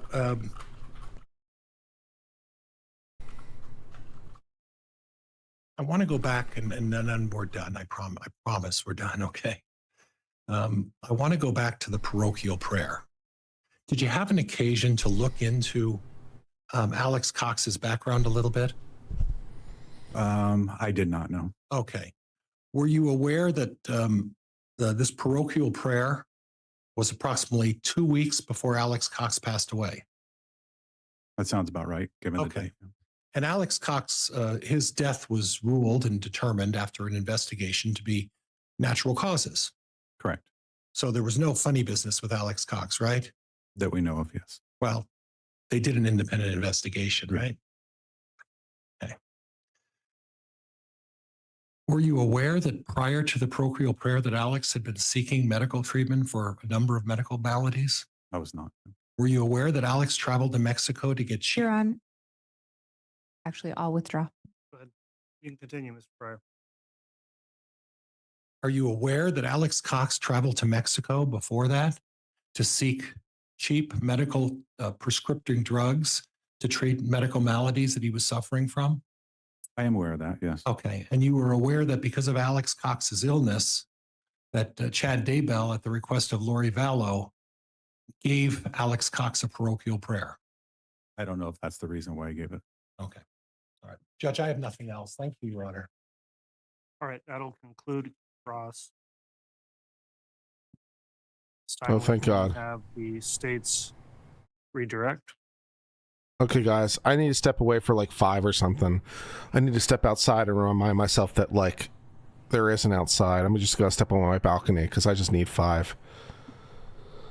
So try not to, set everything on fire or something. Detective Duncan, were you personally involved in anything to do as far as an investigation or responding to Alex Cox's death? I was not. And you indicated you were aware that he'd gone to Mexico. I was aware that he went to Mexico. That's all that I knew. So you don't know what he purchased I down don't there? know. what I know he purchased some medication, but I don't know what. So you don't know what medication he purchased or what he took? No, I do not. Did he die shortly after the trip to Mexico? I'm not sure I don't know the exact date he went down and then relative to his death. But you also don't know what he purchased. Correct. And he'd received that blessing, and counsel had indicated, just a couple weeks before his death. Is that correct? So November 24th was that blessing date. And so if you were told he died December 12th, does that sound right? That does, yes. So on November 24th, Chad talks to him about crossing over, about his time here being done. Yes, And then December 12th, he's deceased. correct.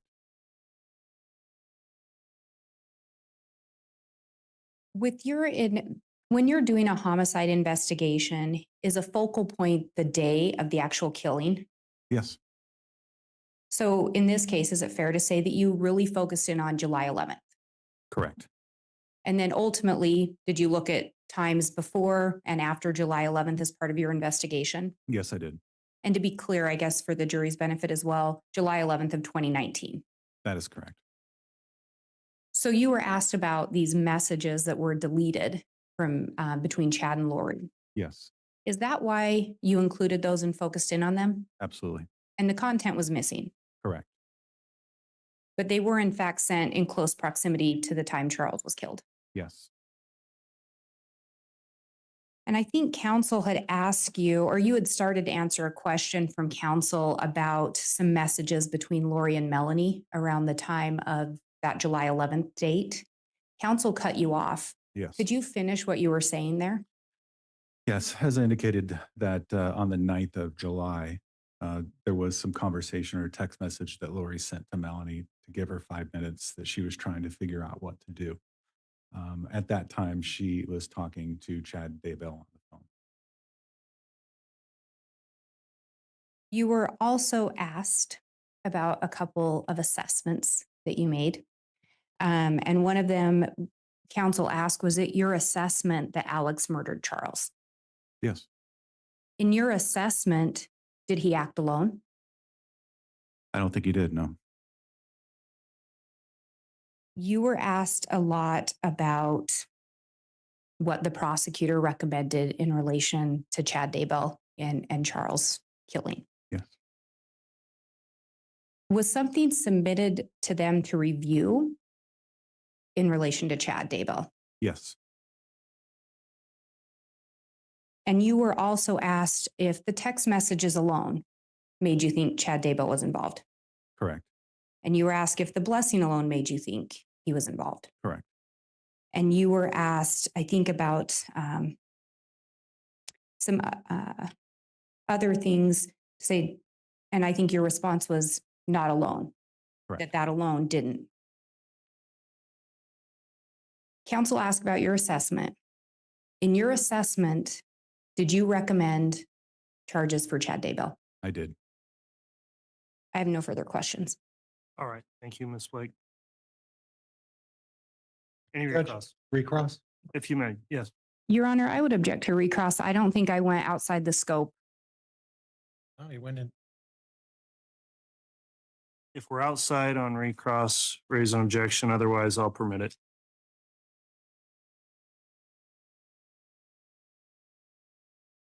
But I will keep that in mind, Mr. Pryor. No new Right. areas. Now, you would agree with me that you don't have all the facts as it relates to Chad Daybell, Lori Vallow, and Alex Cox. Is that fair? Your Honor, I'm going to object. This goes outside the scope of any redirect. Well, it's a very general question, so I'll overrule the objection. Go ahead, officer. The data in this case from every person as indicated is it's voluminous. So I'm sure that somewhere in there something might have been missed. And so I can't say that I have gone through everything in regards to Chad Daybell that I would like to. Okay. But you've made a determination that you think that Mr. Daybell is guilty, right? I said based on the information that I obtained and the totality of the circumstances, I recommended charges be filed. Yeah, that doesn't mean he's guilty of anything, right? Correct. Okay. And the prosecuting attorneys whose job is to apply the facts that you give him to what the law says made a determination otherwise, correct? Objection, Your Honor. This was asked and answered, and it's definitely outside the scope of redirect. Sustained. Nothing else. All right. Okay, that will conclude the testimony then of Detective Duncan. Before he steps down, I did want to reiterate a limiting instruction the court's providing at times during this trial and will be provided as part of the jury instructions with the jury. So let me provide that instruction and then the witness will be concluded. Ladies and gentlemen of the jury, during the course of this trial, evidence will be introduced for the purpose of showing that the defendant or an alleged co-conspirator has committed acts other than that for which the defendant is on trial. Such evidence, if believed, is not to be considered by you to prove the defendant's character or that the defendant has a disposition to commit crimes. Rather, such evidence may be considered by you only for the limited purpose of proving the defendant's motive, opportunity, intent, plan, or absence of mistake or accident. So that's the court's instruction. Again, it will be provided as part of your instruction packet as well when you deliberate. That concludes then Detective Duncan's testimony. You may go ahead and step down from the witness stand. Thank you. Judge, is he excused? Would he be recalled? The state does not intend to recall Detective Duncan. And the defense does not intend to call Detective Duncan. Thank you. Okay. Well, on the issue of that exclusionary order, then, if Detective Duncan follows the case any further, he may be prohibited from testifying if he is recalled for any reason. So, thank you.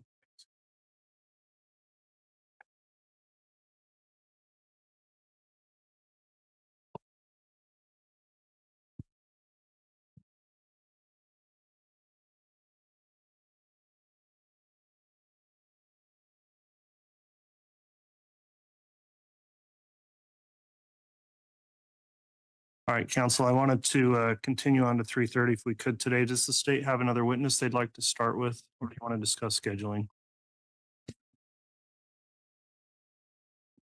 Your Honor, the state would call Mark Sorry. All right, well, let's go ahead and get another witness going. And again, we'll conclude today at 3:30.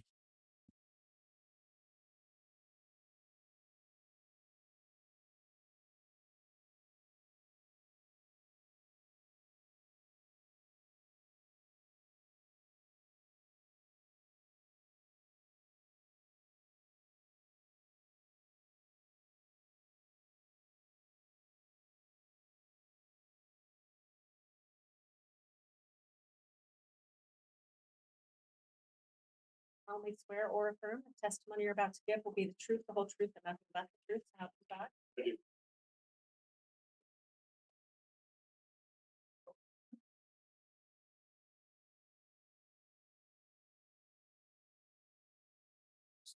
Speak into the mic, and you have water there. All right, before we get started, what what is your preferred title? Is it officer or agent or some other title? Special agent is fine. Special agent. All right, special agent, before you testify, let me just ask, now that you're under oath, have you reviewed any of the previous testimony offered in this case? No, I have not. So you haven't observed any on the court's live stream? No. All right, Mr. Wood, you can inquire on direct. Thank you. Can you state your name and spell your last name for the record? Mark Saari, it's Saari. What is your occupation? I'm a special agent with Social Security Administration, Office of the Inspector General. Right. And how long have you been doing that? Approximately 5 years. Tell us about that. What do you do as a special agent? So I investigate allegations of fraud, waste, and abuse within Social Security Administration. And how does one become qualified to do that? So I was a prior deputy U.S. Marshal for approximately 13 years. I have completed the criminal investigator training program at the Federal Law Enforcement Training Center in Glencoe, Georgia.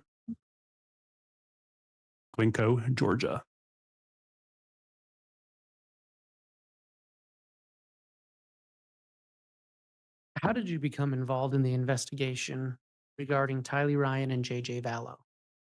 So in or about January of 2020, the FBI out of Phoenix, Arizona contacted our office and to locate the whereabouts of JJ as well as Tylee Ryan. So you were referred to it by the FBI. Correct. And I'm sorry, when did you say that was? In or about January of 2020. Thank you, Tylee T, for the What was gifts the purpose memberships. of your investigation? And thank you, Determine Mandy if the Strong, whereabouts for the of the children 1999. Whenever I need a laugh, relocated, as well as if there's total any kind belly of laugh, Social I'll Security watch you fraud react involved. to Chad's prayer, or whatever he calls it. I was What crying. did- I was what laughing did you so hard. do, That kind of laugh doesn't in come often furtherance of enough. your Thank you, Kurt. investigation? Well, I'm glad I I met could with try local law to enforcement, entertain met with the you FBI, by as well as, trying to emote a little bit several with my subpoena face. issues as well. Practice a little bit of acting just with facial movement. I want to talk to you about Tylee So Ryan. I'm glad my acting Tylee skills Ryan came received to be Social of some Security use. benefits. You She did. are welcome. Why did she receive Social Security benefits? She received survivor benefits based upon her father, Joe Ryan, who died on April 3rd, 2018. And how much did she receive a month?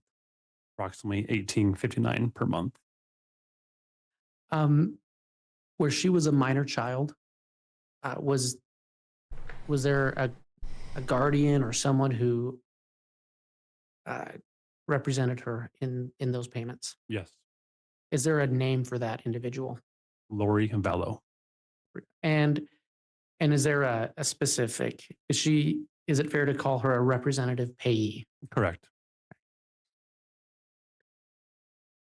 As part of your investigation, did you look into what bank accounts Tylee Ryan received these Social Security benefits? Yes, I did.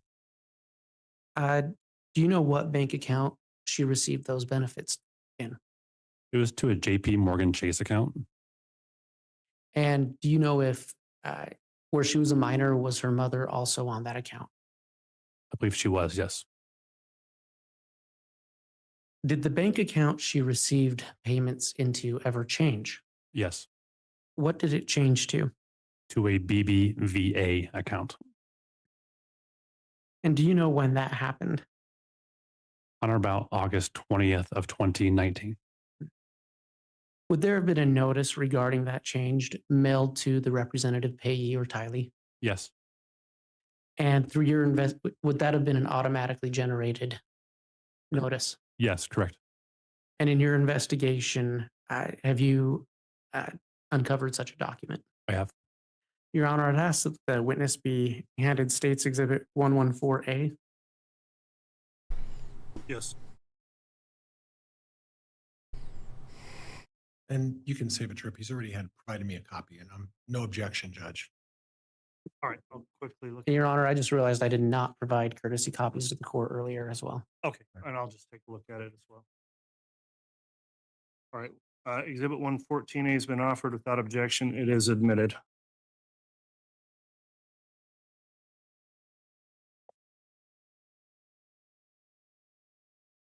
Detective, what is Exhibit 114A?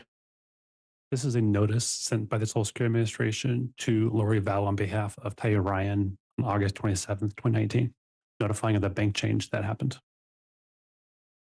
And uh, does it state the change? Or I'm sorry, did you say what date it was sent? The letter was sent on August 27, 2019. All right.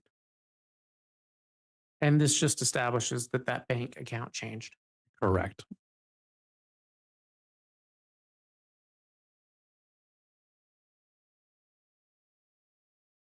Did Tylee Ryan stop receiving Social Security benefits? She did. When was the stop date? In or about January of 2020. And do you know why, through your investigation, those payments stopped? Due to her whereabouts being unknown, our agency turned off the benefits.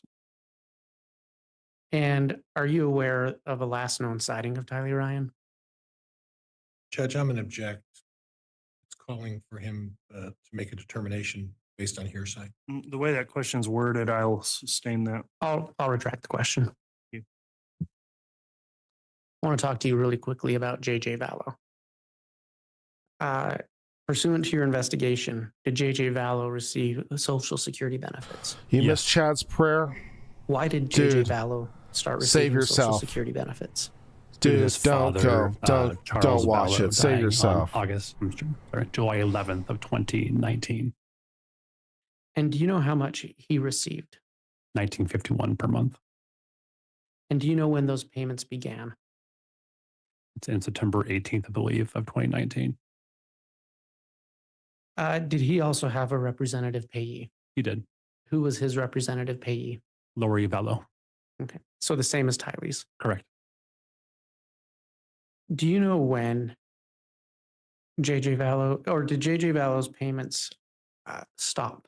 They did. Why did they stop? Due to his whereabouts being unknown. And now I want to ask you a couple questions about Lori Vallow. Did Lori Vallow receive Social Security benefits pursuant to your investigation? Yes, she did. What kind of benefits did she receive? It was called Mother, Child, and Care. So essentially, she was married to JJ's father at the time of his death. So she received a benefit for taking care of JJ during that time period. So she received payments tied to Charles Vallow's death as well, Correct. essentially for being the mother to a minor child who was receiving payments. Yes, correct.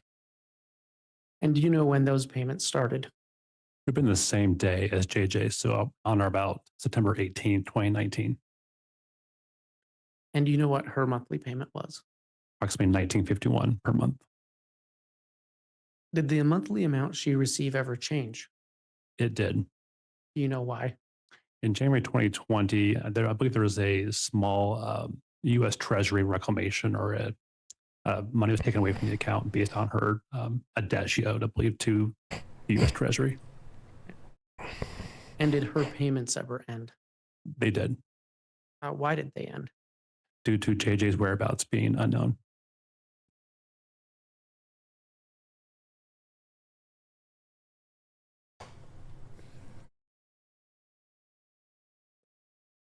When a person receives Social Security benefits, pursuant to your knowledge as a special agent and through your investigations, if they have certain changes in circumstances, are they required to notify the Social Security Administration? Yes, they are. What are some of those circumstances? If the recipient or child moves from the address, if the person dies, if the custody of the child or person changes, that kind of thing.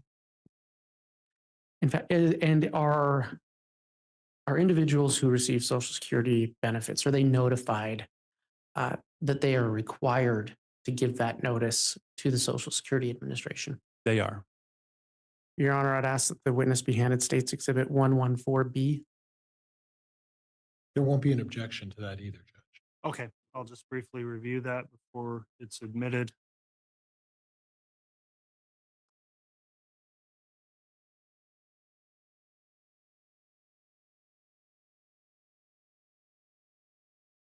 Yeah.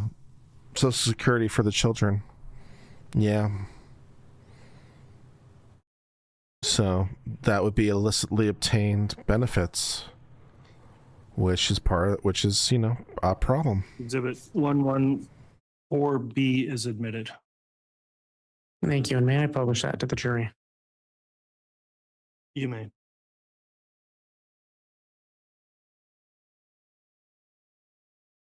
Plus, it potentially evinces a motive. And Your Honor, may the witness have So there's another that. copy of that while No I publish. objection. I did it for the Social We have- Security money. I mean, there's that. So it's illegal in and of itself, and it potentially evinces a motive. We did it for the money. Okay. So, and I don't know if it matters, Mr. Wood, but what should be published is the exhibit, not the copy. Right. What Okay. I have is the exhibit that was published. Okay, and then I will allow the copy to be provided for reference to the witness.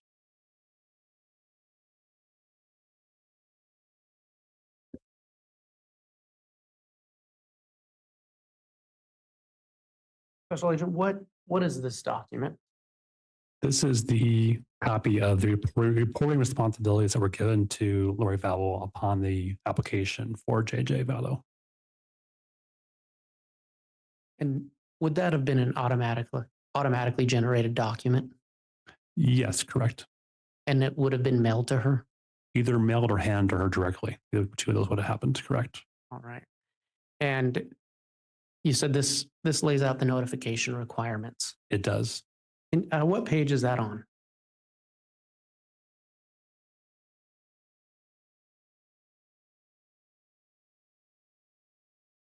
Page 1, I believe. It starts there. Page 5 of this document, but yes. And so what are, again, you stated before, but what are some of the requirements that require notification for a change in circumstance? On here it notes any beneficiary dies or becomes unable to handle benefits. That would be one item on this document. And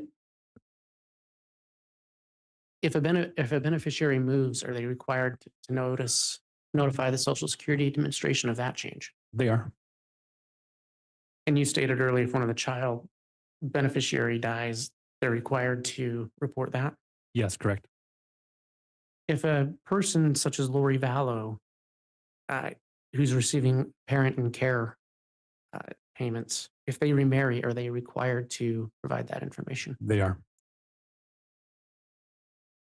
Special Agent, pursuant to your investigation, did Lori Vallow ever report to the Social Security Administration that Tylee Ryan died or was missing? No. Did Lori There you go. Vallow ever report to the Social Security Administration? That'll do it. that Receiving JJ Vallow benefits to died which or she was not missing? entitled because No. the kids were dead. Did Lori Vallow ever report that Tylee and JJ had moved from Arizona to Rexburg? No. Did Lori Vallow ever report to the Social Security Administration that she married Chad Daybell on November 5th, 2019? She did not. And did Lori Vallow ever report to the Social Security Administration that she moved to Hawaii in November or December of 2019? She did not. Special Agent, the funds from Social Security, before they're paid out, who do they belong to? They belong to the U.S. Treasury, which is part of the U.S. government. Just one moment, Your Honor.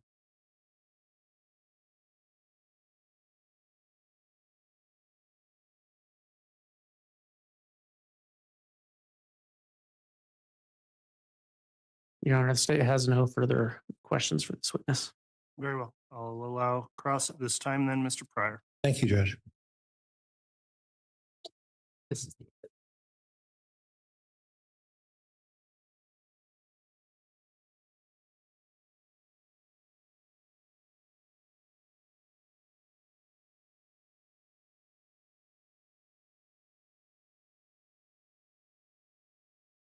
Good afternoon, Special Agent. Good afternoon. Now, I heard a lot about Lori Vallow. Lori Vallow didn't do this. Lori Vallow didn't do that. Lori Vallow didn't notify of the deaths or moving.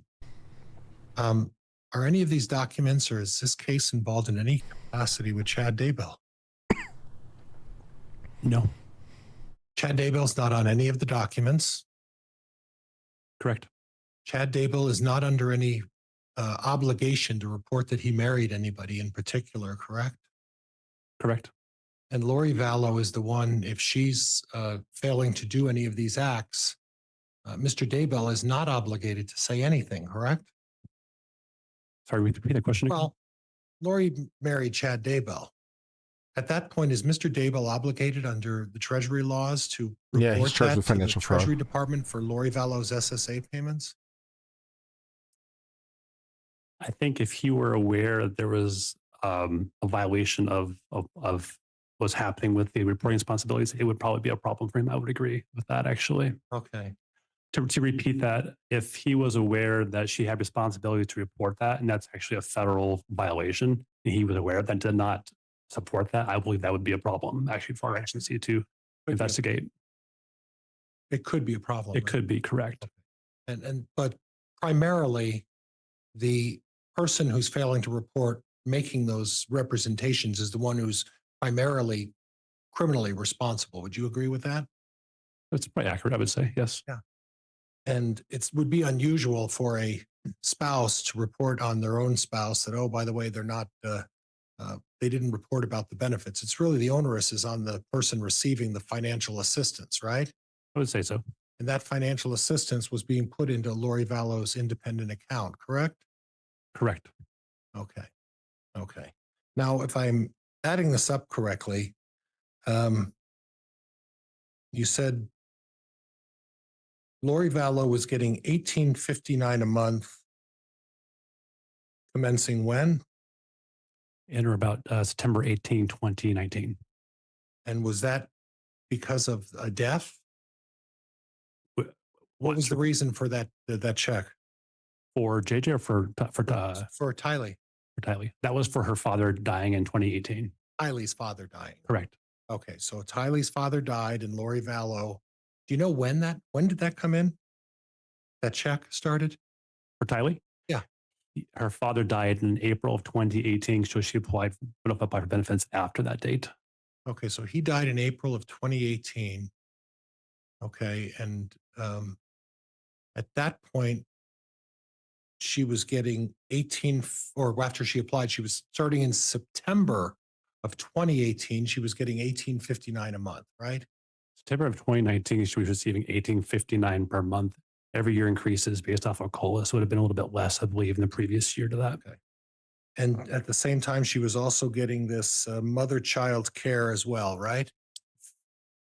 In regards to Tylee? For Tylee, did she get the mother-child care? Not true, no. It would be for JJ. Okay, well, I was just asking whether she did, so Okay. Okay.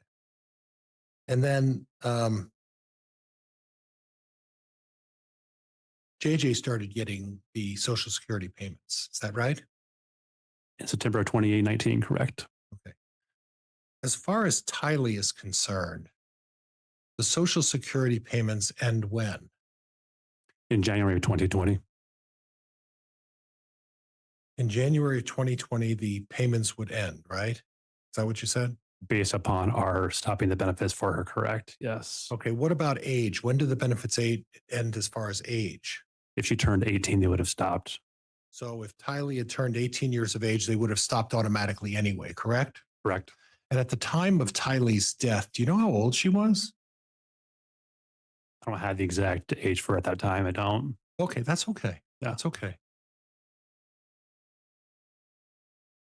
And then as a result of Charles Vallow's death, JJ started receiving $19.51 a month. Correct.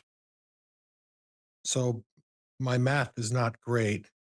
We're about $3,800 between the two kids just from Social Security benefits. Is that right? That Lori Vallow received?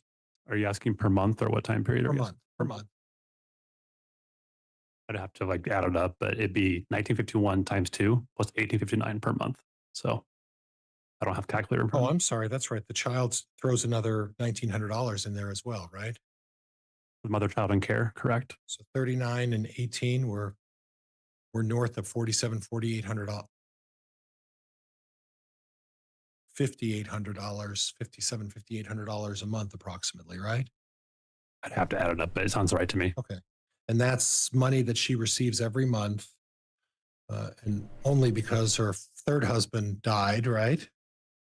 Correct. Her fourth husband died, correct? Correct. Okay. And then at A lot some of dead point, people. Lori Vallow is a woman those with, funds what would do we even count it continue at? until 3 the first children would names reach and 18 5 years of last age. names, Is I that fair? think.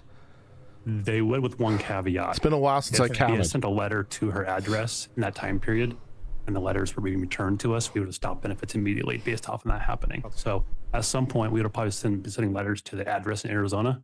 We would have stopped benefits based on the letters probably being returned to us. So But I'm talking in generalities. In generalities, if nothing had changed and everything remained the very same, and it just continued on with until both children reached the age of 18, potentially she would be, until Tylee turned 18, you'd be looking at almost $5,800 a month in payments for just the kids to her. Would that be fair? until the children aged out, I believe that'd be correct. Okay. All right, Judge, I have nothing else. Thank you, Judge. All right. Wow. Pryor knows how to State like have any not redirect? and knows how to like stop asking questions. Neat. Your Honor, the state does Thanks. not have any redirect. All right. Is this witness intended to be recalled? Can we end for the Not by day? the I'm state. Not by the tired. defense, Judge. Thank you. Okay, that'll conclude. I know your we have 10 testimony. minutes left Thank on you the for clock, appearing. but can we end for the day, please, Court? I'm done now. Thank you. Can I have a quick counsel sidebar, please? I know there's technically 10 minutes left on the clock, but can we go home? I'm tired and I need a nap.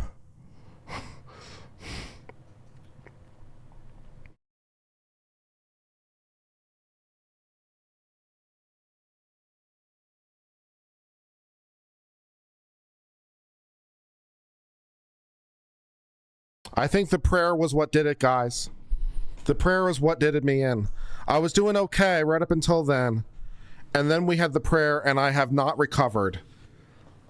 That was it. I was done. I was done. We found my limitation. We found my limitation. It was the prayer, blessing, whatever bullshit we're calling it. And I haven't been the same since. I've been a wasteland of confusion. I blame Chad Daybell for this nightmare. I was under the impression, however, that like cult people were supposed to be charismatic and persuasive.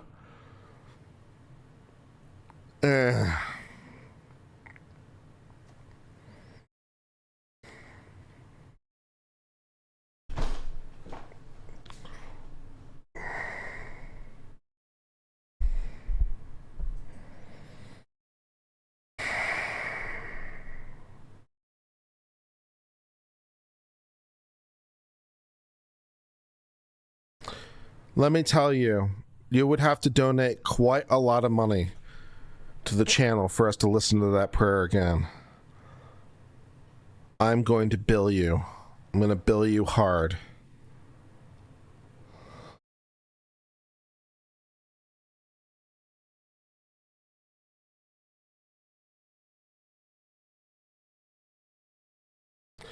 I have to figure out what appropriate compensation would be for this All right, thank you, injury that's counsel. going to Given befall the, me. Timing, court suggested maybe we break for the day before starting with the new witness and just breaking that up immediately.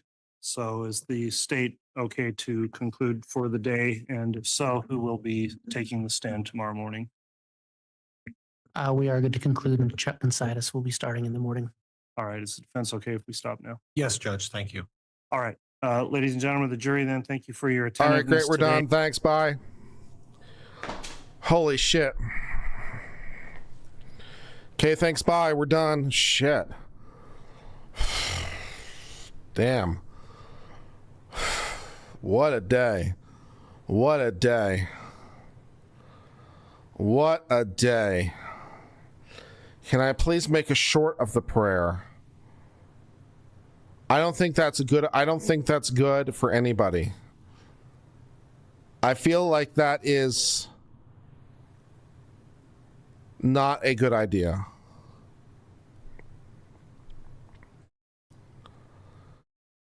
You know, I would do it if it were funny. You know, I'd do it if it like were funny and like you know, if it was like so bad it's good or something, or like otherwise, you know, might, but like no. It's none of the things. Like it's not like mildly torturous. So I'm just like, you know, I'm going to inflict this mild pain on you. You know, it's just like a slap on the wrist. It's like, ow, you know, it's like, ha ha ha, you know. I mean, it's a lame practical joke, but you know, it's like, oh, I just hit you. Ah ha ha ha ha. You know, man, he's hitting me. It's not that, and it's not funny. It's not so bad it's good, and it's just torturous slog of pain. I can't justify cutting it out and making it an excerpt and think of myself as a good person. Having a tough time with that one. So I'm gonna pass, if that's okay with everybody. I think we'll pass. I think we'll pass. How does pass sound? I think we'll pass. Yeah, it's you know, I can't be like, it's just a prank, bro. I don't think it's just a prank, bro, is really working for me here.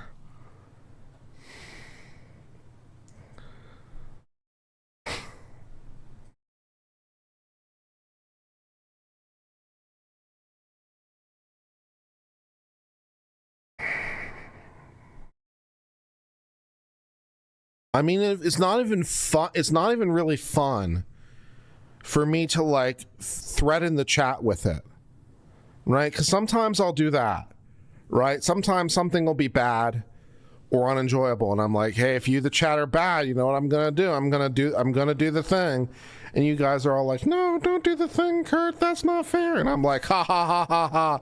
I'm your god now. Befall me, you know. But I can't even threaten the chat with it. Like, if you guys do, you know, guys aren't nice to Uncivil, Uncivil's gonna play it again. Cause then Uncivil would have to hear it. And that's not fair to Uncivil. Uncivil doesn't like this game anymore, and he chooses not to play. I'm now hunting for a new background for my thumbnail for tomorrow.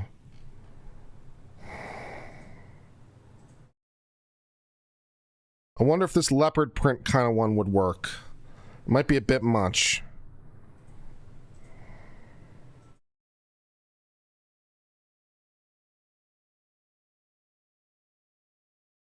Well, actually, no, it kind of works. Okay, leopard print thumbnail background for tomorrow kind of works. All right, guys, we've got leopard print thumbnail background for tomorrow. Kick ass. There's the mute button? Yeah, I suppose, but what's the point at that point, right? It's like, what are we doing here? Shut up, YouTube.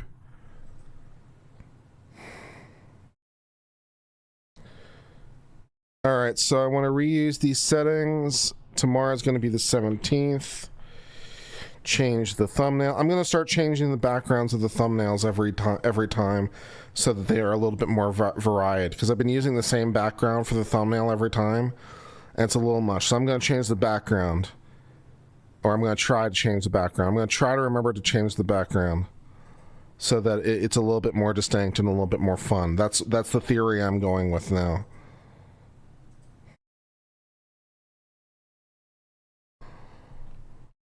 What time does court start in the morning? 9:30 my time? Yeah. Okay, we'll say 9:30. It might be a hair late though because of the gym, but we'll do our best. But I'll say 9:30 in the morning and we'll go with that. All right, great. The Murdoch thumbnails were pretty great. They were good. Yeah. All right, so the thumbnail for tomorrow, the video for tomorrow is posted. Let's change a redirect for today to tomorrow.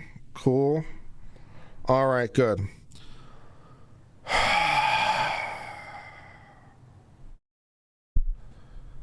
Yeah. Tony does epic thumbnails. Tony does do epic thumbnails. He does very good thumbnails.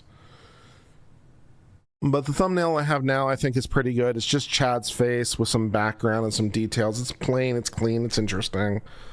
So I think the format we have is okay for the moment.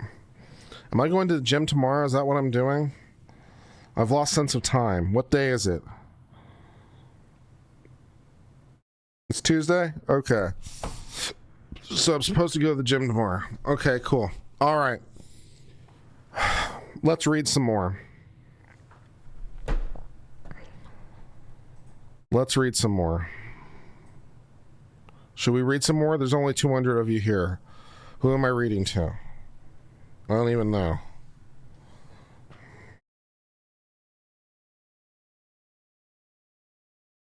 I don't know if I have it in me.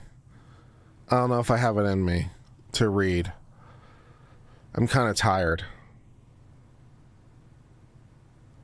I didn't wind up going to Toastmasters last night because it turned out the venue was like a half hour away and I was too tired to bother.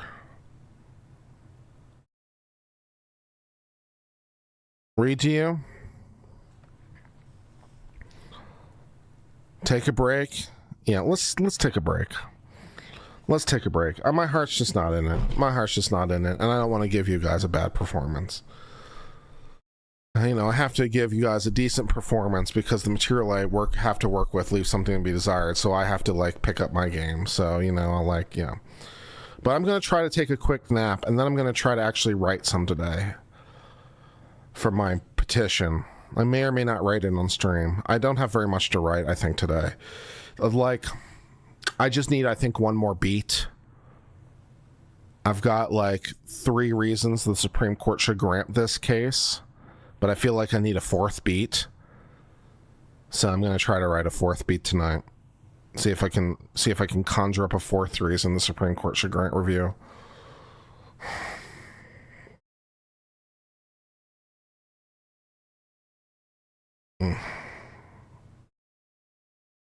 Yeah, I think it's break time for Kurt. All right, guys, the stream is up for tomorrow. I appreciate all your love. And I'll see you guys tomorrow. Until later, I hope all's well. Cheers, my friends, for now, and goodbye.